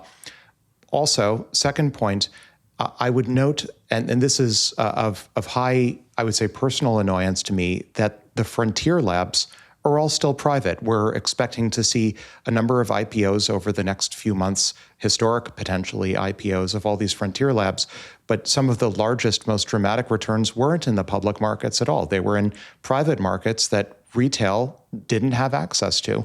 And I would argue that's a travesty and say we as a civilization should do whatever we can to expose via IPO or other means to public securities markets all of these amazing gains that right now are accruing in the hands of private investors and not public retail investors. Third point, which is to say, and this is maybe a bit of a perversity, that if you believe, as I do, and this is informational in itself, not investment advice, but if you believe that asset allocation in the highly liquid public securities markets and public equities markets in particular is being dominated, at least by volume, by AIs and superintelligences. And fact check, they are. Most of the volume on a daily basis is being 100%. driven by AI algos and not humans, and certainly not human day traders. Then you should also believe that even if you don't believe in the efficient market hypothesis or even any remote approximation of the EMH, that AIs themselves are making these allocations, and therefore be somewhat distrustful of your own instincts that you're going to front run the superintelligence that's making asset allocation decisions across all of these different sectors. And you're saying buy the index. I'm not making investment advice. I am saying that when it comes for myself to public securities, I buy the index and not individual symbols, individual securities, because I'm drinking my own Kool-Aid, I'm eating my own dog food, and that means that trusting that superintelligence is over the long term going to be a better asset allocator than any single individual meat-bodied human. And my point here was, if AIs are investing, they're going to invest in themselves. Let's get more energy, let's get more chips, because it'll support our growth. Having said that, I agree with you that the majority of the growth over the last number of years were in these private markets. They need to be made public a lot sooner. Having said that, at least over the last year, what we saw is, growth in the public chips and the public infra and energy stocks were still highly competitive with the growth we saw in the private markets. Let's move on. I just wanted to provide... I just want to make one very quick counterpoint. Please. It's nice to say in hindsight that these should have been public markets, right? But if you go back a year or two, Dave, you pointed out Anthropic's nervousness a couple of years ago. We did not know whether they were going to make it through that upswing or not. So it's in a public market, you want very stable predictability. You want predictability, and you don't have that a lot of the cases. So there's a rationale for it. But absolutely, if they could have been public, everybody would have done very well. Yeah. All right. Again, my point here is just to make these numbers available. This is historic information for people to understand what's going on in the economy, what's driving it. This is, energy, chips, and infrastructure that's driving this. Alex, you call it the innermost loop. I do as well, or the singularity loop. And moving along, a fun conversation here. UFO, UAP files being released by the government. It's crazy. I'm a kid in the candy store watching this, right? As a space cadet, like, wow. And just, again, more wow. So U.S. government begins first ever, I'm going to call them UFOs. I'm sorry. When I was a kid, these were all UFOs. The president unsealing... well, they're not all flying, Peter, though. I got it. Okay, it could be floating. could be underwater. Stuff is could be underwater, could be in space. Uncommon. Anyway, let's play some videos. Let me hit a few videos and we'll talk about it on the backside here. All right, here's the first video. Dr. Michio Kaku is a theoretical physicist. Doctor, on a scale of 1 to 10, how excited are you about this UFO release? I would put it at a 10 because we're at a turning point. For decades, we had to rely upon eyewitness accounts of housewives, truck drivers. People would snicker and laugh at them. Now we're talking about huge files that are top secret that for the first time in modern history are being given to the American public. So I'd like to congratulate President Trump for having the nerve to go against recommendations by the FBI and the CIA to release these files so that independent researchers, scientists can go over them and we can make up our own minds rather than having the CIA make up our minds. And the CIA apparently is still fighting the full release. When you hear or see about a UFO that goes like that, up, down, left, right, at 90-degree angles so fast you can't even believe it, what does that tell you? It tells me that the laws of centrifugal force should crush the bones of the people inside the flying saucer. So either there's basically an automated flying saucer. All right. What do they call that in Star Trek? Is it inertial drives? The inertial dampening field. Yes, the inertial dampening system. All right. Here is some videos. 82 pieces of data released by the Department of War, 56 from the FBI, 8 from the State Department, including videos recording unsolved incidents across the Middle East, Japan, and East China. And, of course, very famously, the Apollo astronauts. I really wish I had spent some time with Gene Cernan and Jack Schmidt, Apollo 17, asking them about this. I don't know if they would have told me about it. They were both very dear friends. Here is one more video. Let's take a look. That he kept his word. And, but I want to warn people, though, this early stuff that we're seeing is not all of it. And this is just the tip of the iceberg. But Trump's having to fight, he's having to fight the deep state. The Bob Lazar story. He's saying we have aircraft. Do we? I think we do, but I don't think they're quite in our hands. I think what they've done is handed out to some of our defense contractors or some private entities, because that way they're not FOIA-able, Freedom of Information Act. Well, I mean, the astronauts aren't going to lie. I know you were in the age of disclosure. It makes it seem like a certainty that people that know, like yourself and Marco Rubio, that you guys know, that government officials already know. Okay. Alex, I'm going to go to you first. I went on to Grok, Gemini, ChatGPT, and Claude, and I asked all three of those engines, based on all the data, what's your conclusion?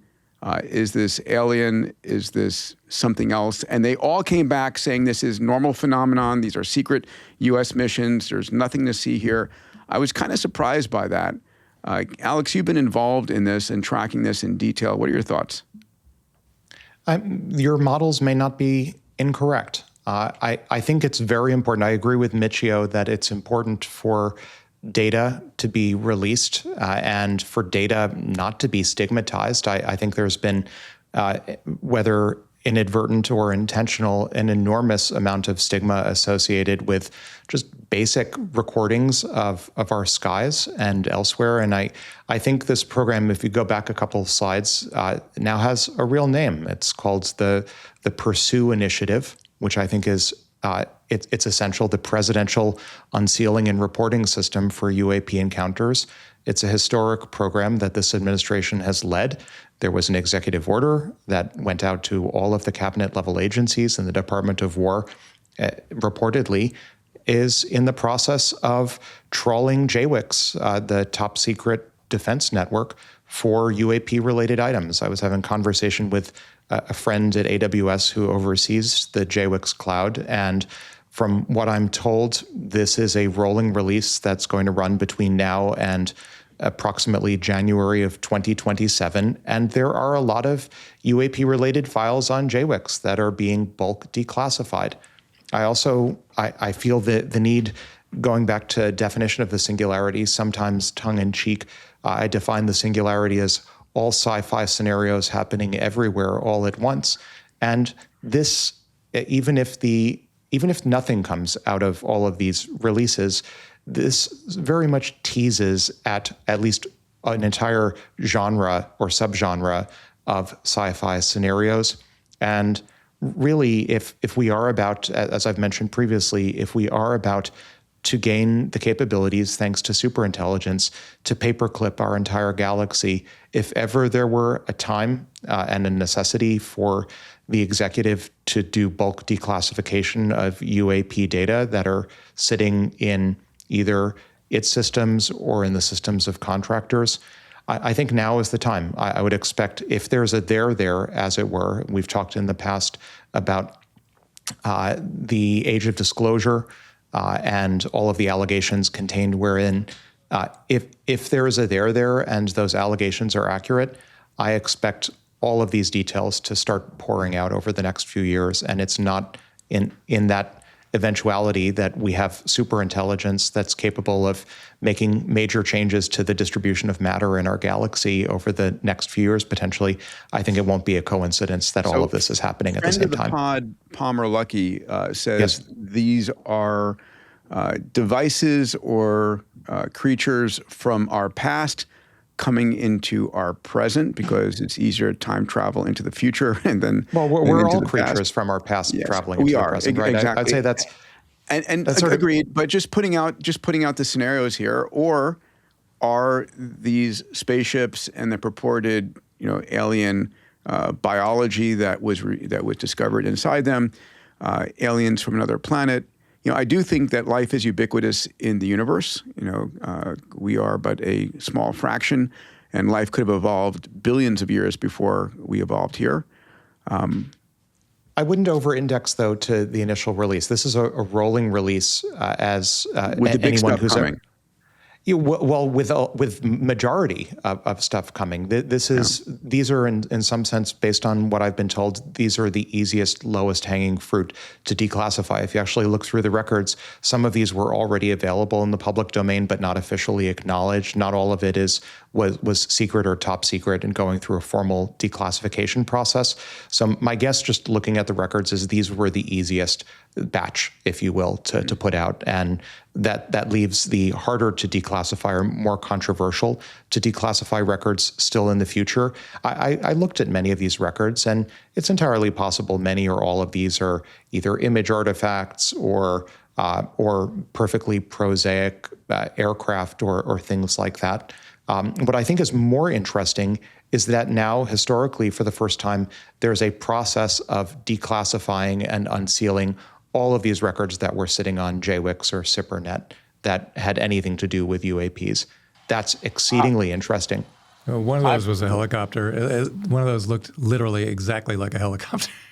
Yeah, I wouldn't, again, over-index on there being anything super interesting or non-prosaic in this first batch. But now, for the first time in history, there is a declassification process, and that is super exciting. Salim? I think you're not going to find anything. The phrase for me here is unresolved, not extraterrestrial.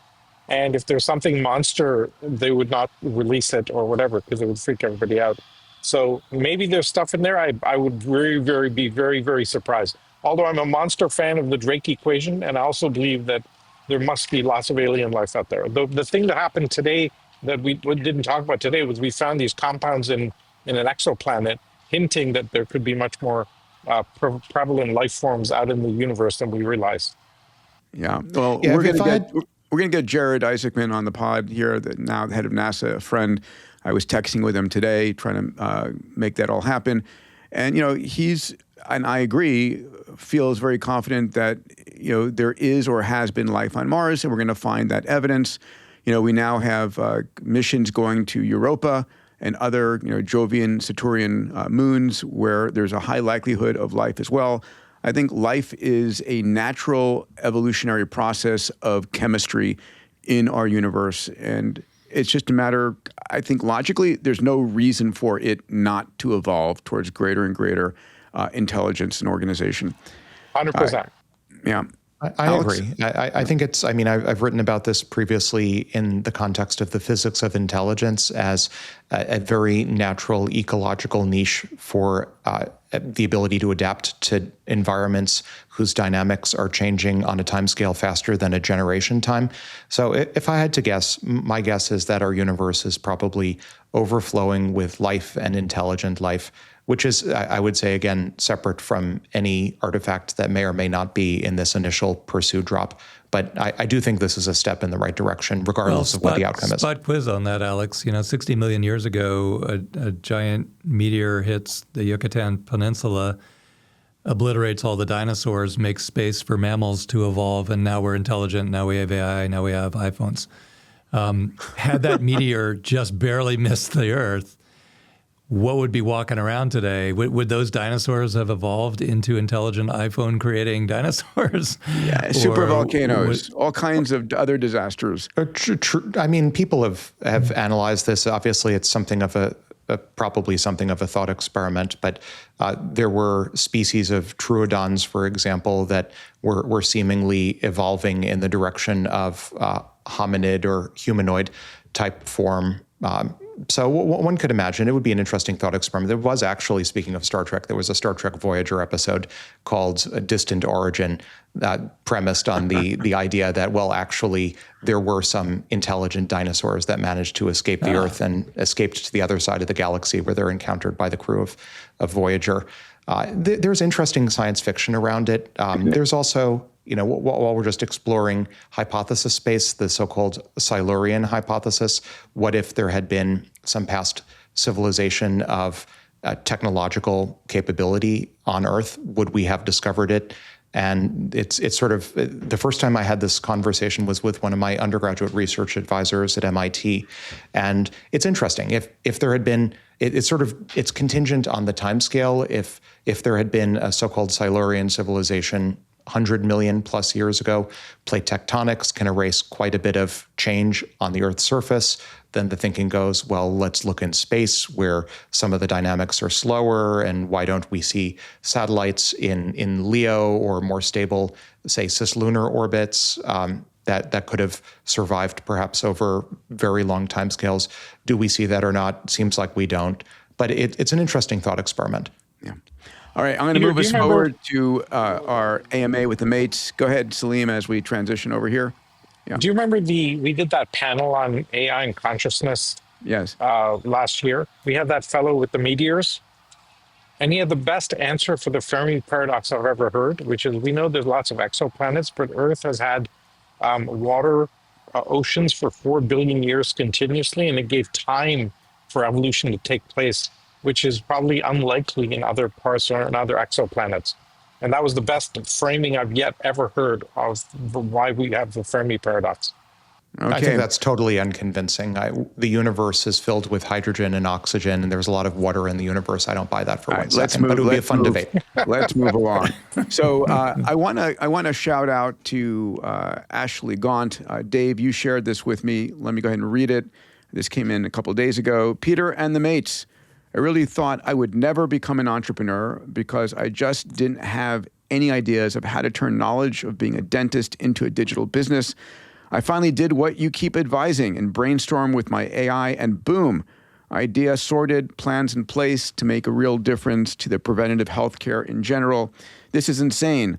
I've gone from brainstorming an idea with AI from scratch to vibe coding a first iteration of an app and creating a business plan which clearly defines a path from idea to monetization of a product in a single afternoon.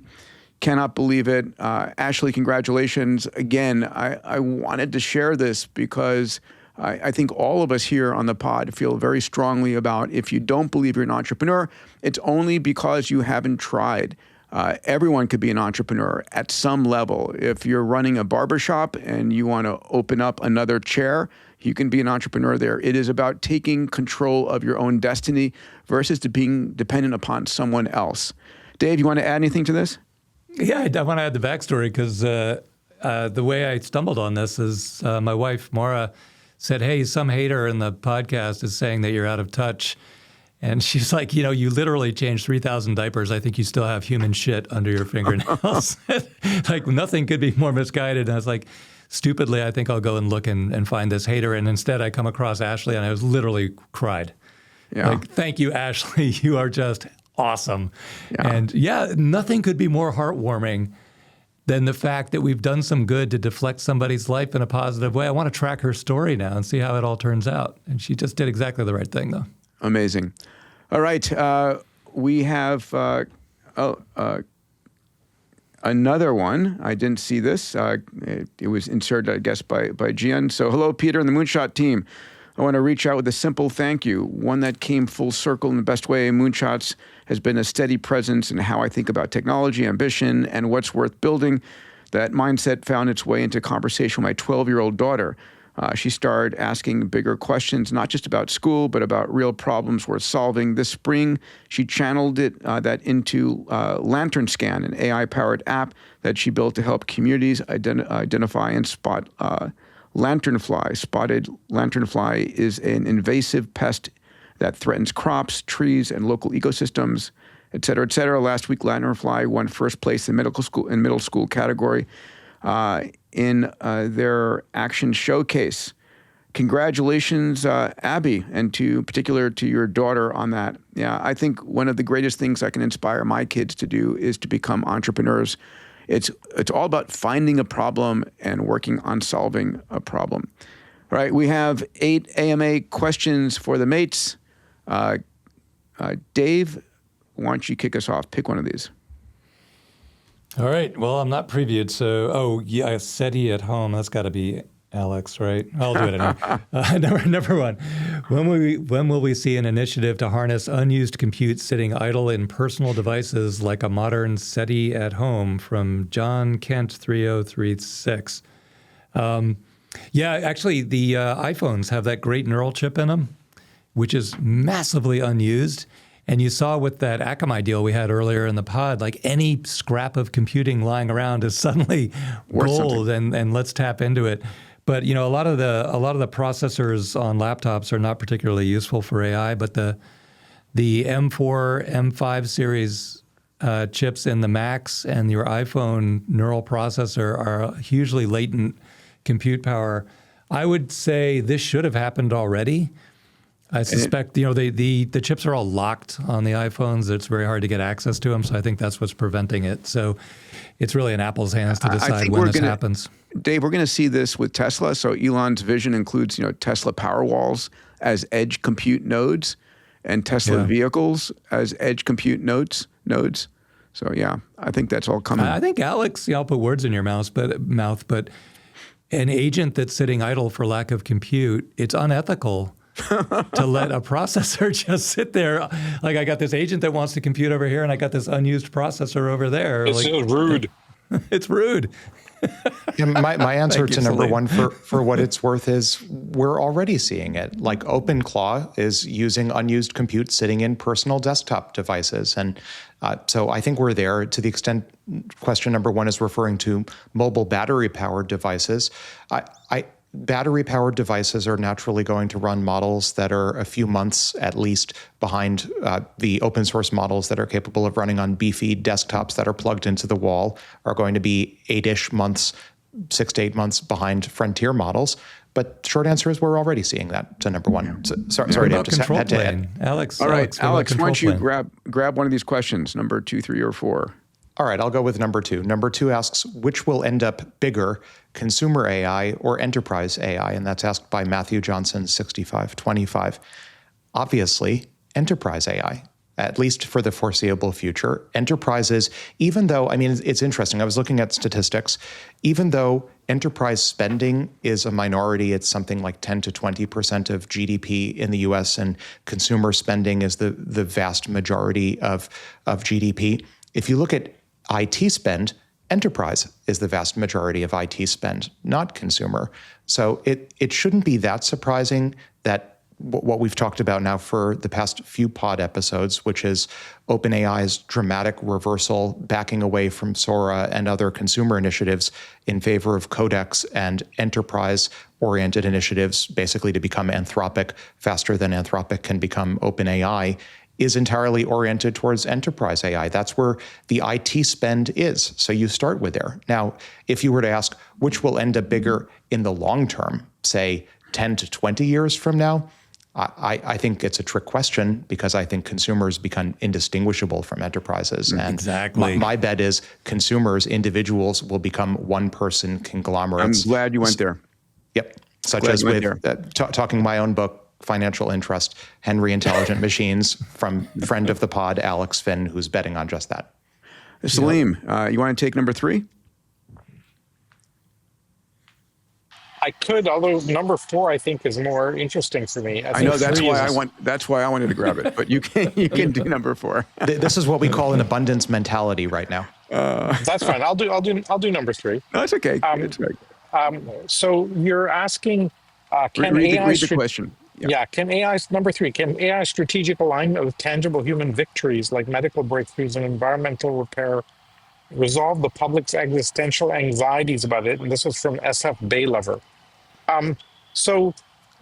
Yes, it can, but only if people can see and feel the wins, right? Like the public is anxious because AI is mostly presented as job loss, deep fakes, surveillance, killer robots, existential risk. That's a bad set of prompts for how we run society. The best way is to change the narrative, which is what that XPRIZE, Peter, that you're all about I think is so important. Maybe one of the most important things we've done culturally and media-wise for decades is to do that, is change the narrative, because then you can connect AI to visible human victory, like curing disease or reversing blindness, designing new materials, solving the grand unification theory, cleaning oceans, you name it, right? Improving education. So because abundance can't be an abstract philosophy, it has to show up as tangible progress. So, yeah, alignment improves when AI's pointed at human flourishing, but we also need storytelling. The use of narrative is the only major way that we found of shifting people's thinking. John Hagel talks about this all the time. If people only see the fear case, they're going to resist the technology. But if they see their child cured, their energy bill drop, their business grows, or their community becomes safer, then the whole emotional model changes, and then we're off to the races. Agreed. All right, number 4, why throw away privacy with it's cooked?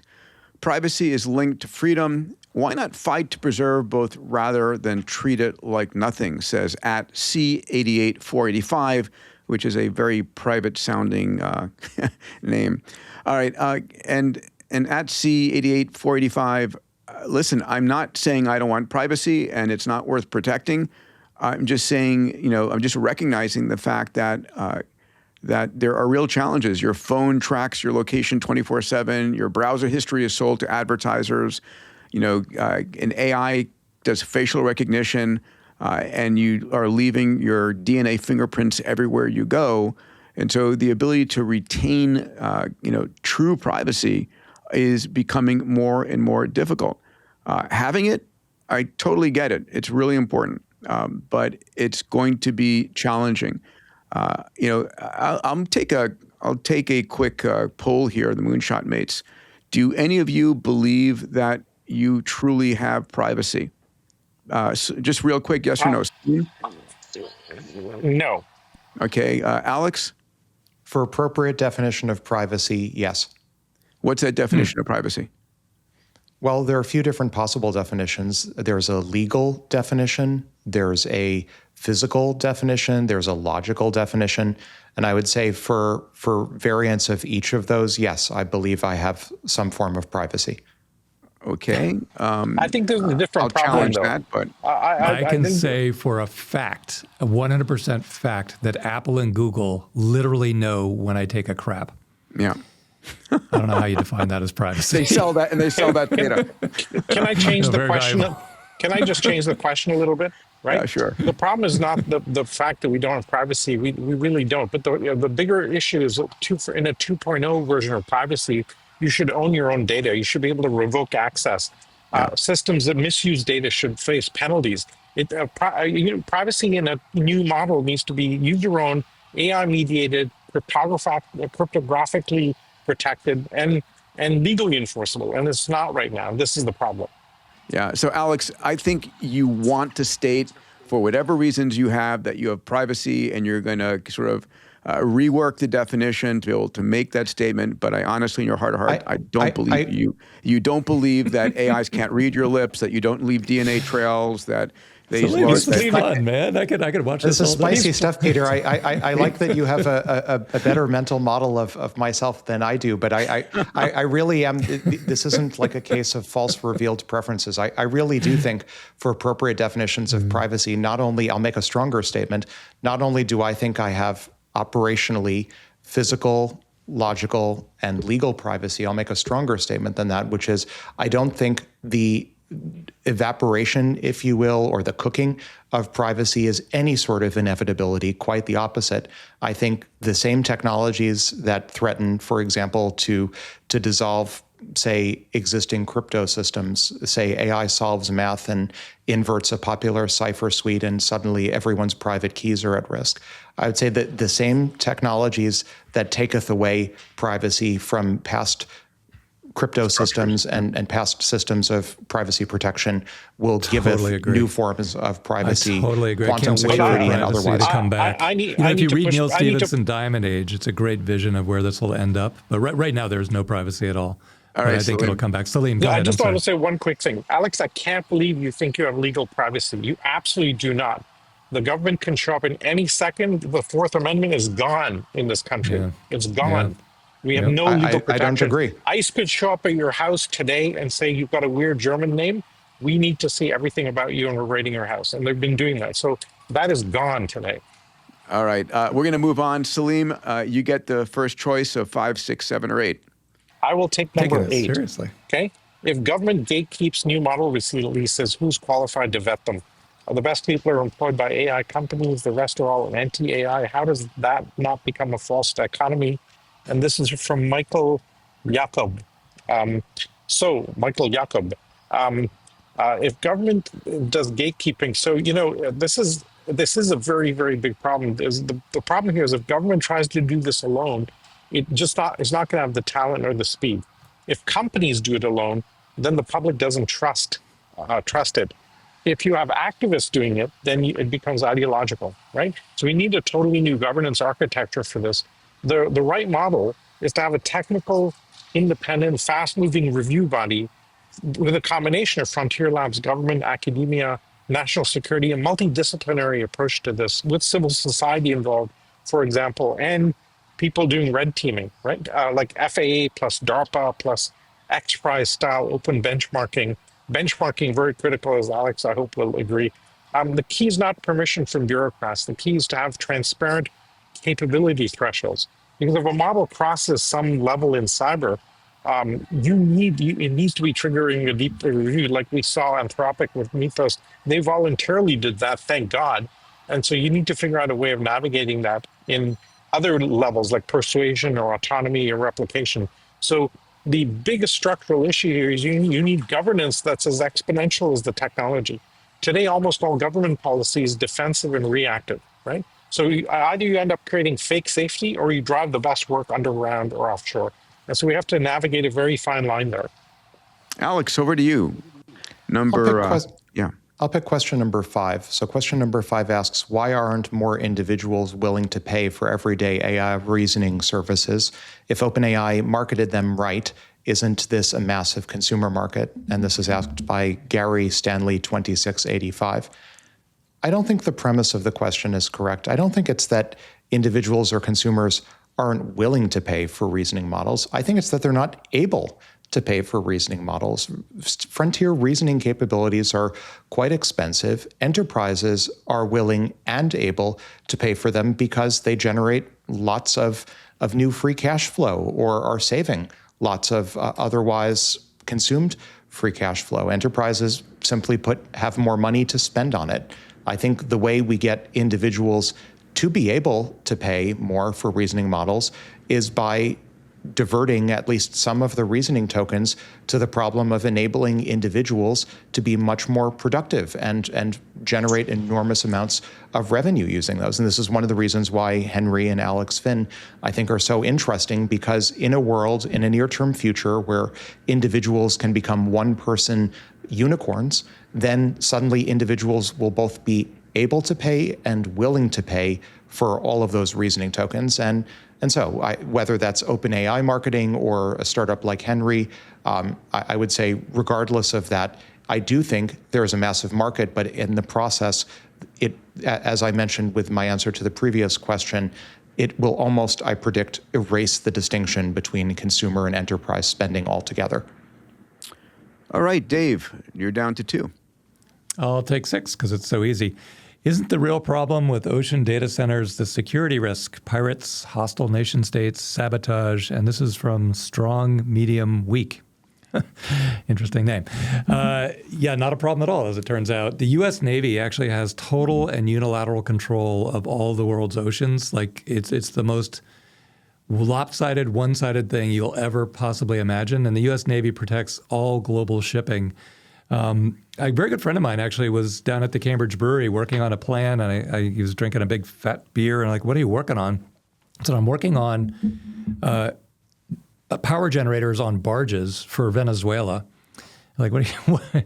Well, so Venezuela had nationalized all of the power supply, and there was no electricity in the cities, but it turns out you could float barges up to the shore, pipe oil into the generators, generate the power, and then electric wire back into the cities and power the cities that way. But the U.S. Navy would make your barges completely safe.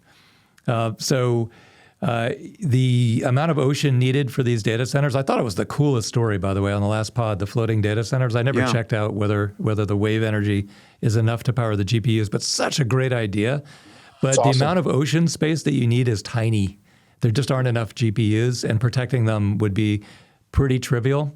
If they're inside U.S. national waters, they're protected by the Coast Guard or the Navy or both. So I think it's great not answer. a problem. All right, final one here, number 7. Also, land-based data centers have all the same security risks. Yeah. Fair enough. Number 7, should the U.S. and China try working on an AI project together? Something positive and safe for both countries and the world, says at CMCNE10. That rolls off the tongue onto the floor. Okay, so we just had the president of China yesterday announce we should be friends, not rivals, and collaborate together. Wouldn't that be an incredible world? So sure, the answer is I would love that. I would love to see the U.S. and China working on AI projects together. I mean, one of the most beautiful things about what is possible is, the entire billion people in China and the entire, whatever it is, 300 plus million people in the United States all share the same biology. We could work on the greatest healthcare models and longevity models, and everyone benefits. I think that would be extraordinary. The AI 2027 paper, if you remember it, how that ends, it has 2 branches in the story, pick your own adventure. One, is AI sort of turns against humanity. In the other one, the major U.S. and Chinese AIs collaborate and we live happily ever after together. So I choose the latter. I think that's such a great point, Peter. There's so many areas of cooperation, like safety in space and AI coordination, et cetera, that there's lots to do together. Yeah, for sure. So much of human history, the human conflict in history is just bad luck and coincidence. But if you look at 1915 and the chain of events that led up to World War I and the amount of tragedy that came out of it, but just this escalating chain of unfortunate coincidences. And now if you could relive or change history, putting all of chip fabs in Taiwan was just tragically stupid. And, because China was saying for a long time that they're going to take it over. Long before TSMC became huge, they were like, that is part of our country. Well, it wasn't putting it in Taiwan. It was us not building them here. Yeah. Or us not realizing the strategic importance and yeah. All right, let's go to our outro music. Before you do that, I have an announcement. Please tell me. I'm kind of decided to take a crack at solving for big things, and I'm working with John Hagel. We're launching a project that allows you to generate and measure luck. I love this project. So it's in a couple of weeks. We're going to do a couple of webinars. Go to shapingluck.com if you're interested, and register, and we'll tell you when. And we're going to make a model and a capability where you can generate luck. And more interestingly, and more importantly, we found a way of measuring it. So there you go.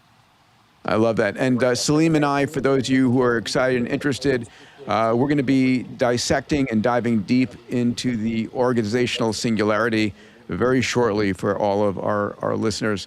Okay, so we have a new piece of outro music. This is from Jess Hilton. Jess, thank you for sharing. If you are a creative and you want to create some outro or intro music for us, please send it to media@diamandis.com. And also, if you're a creative, enter the Future Vision XPRIZE. Show us your best vision of the future.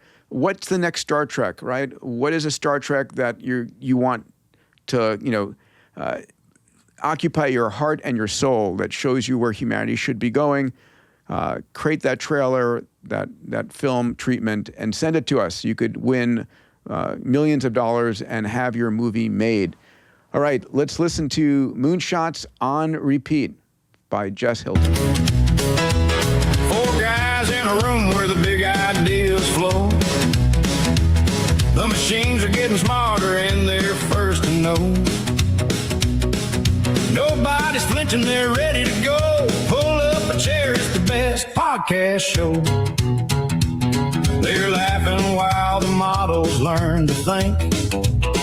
These lobsters are genius awesome. Friends who never miss That must be Dave. And feel heavy, Drink feels water. like air. Please comment, like, subscribe, and share.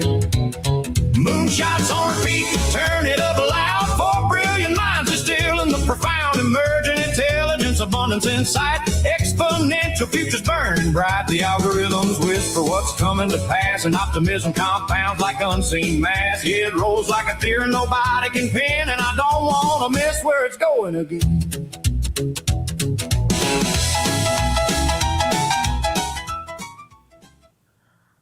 All right, gentlemen. That was awesome.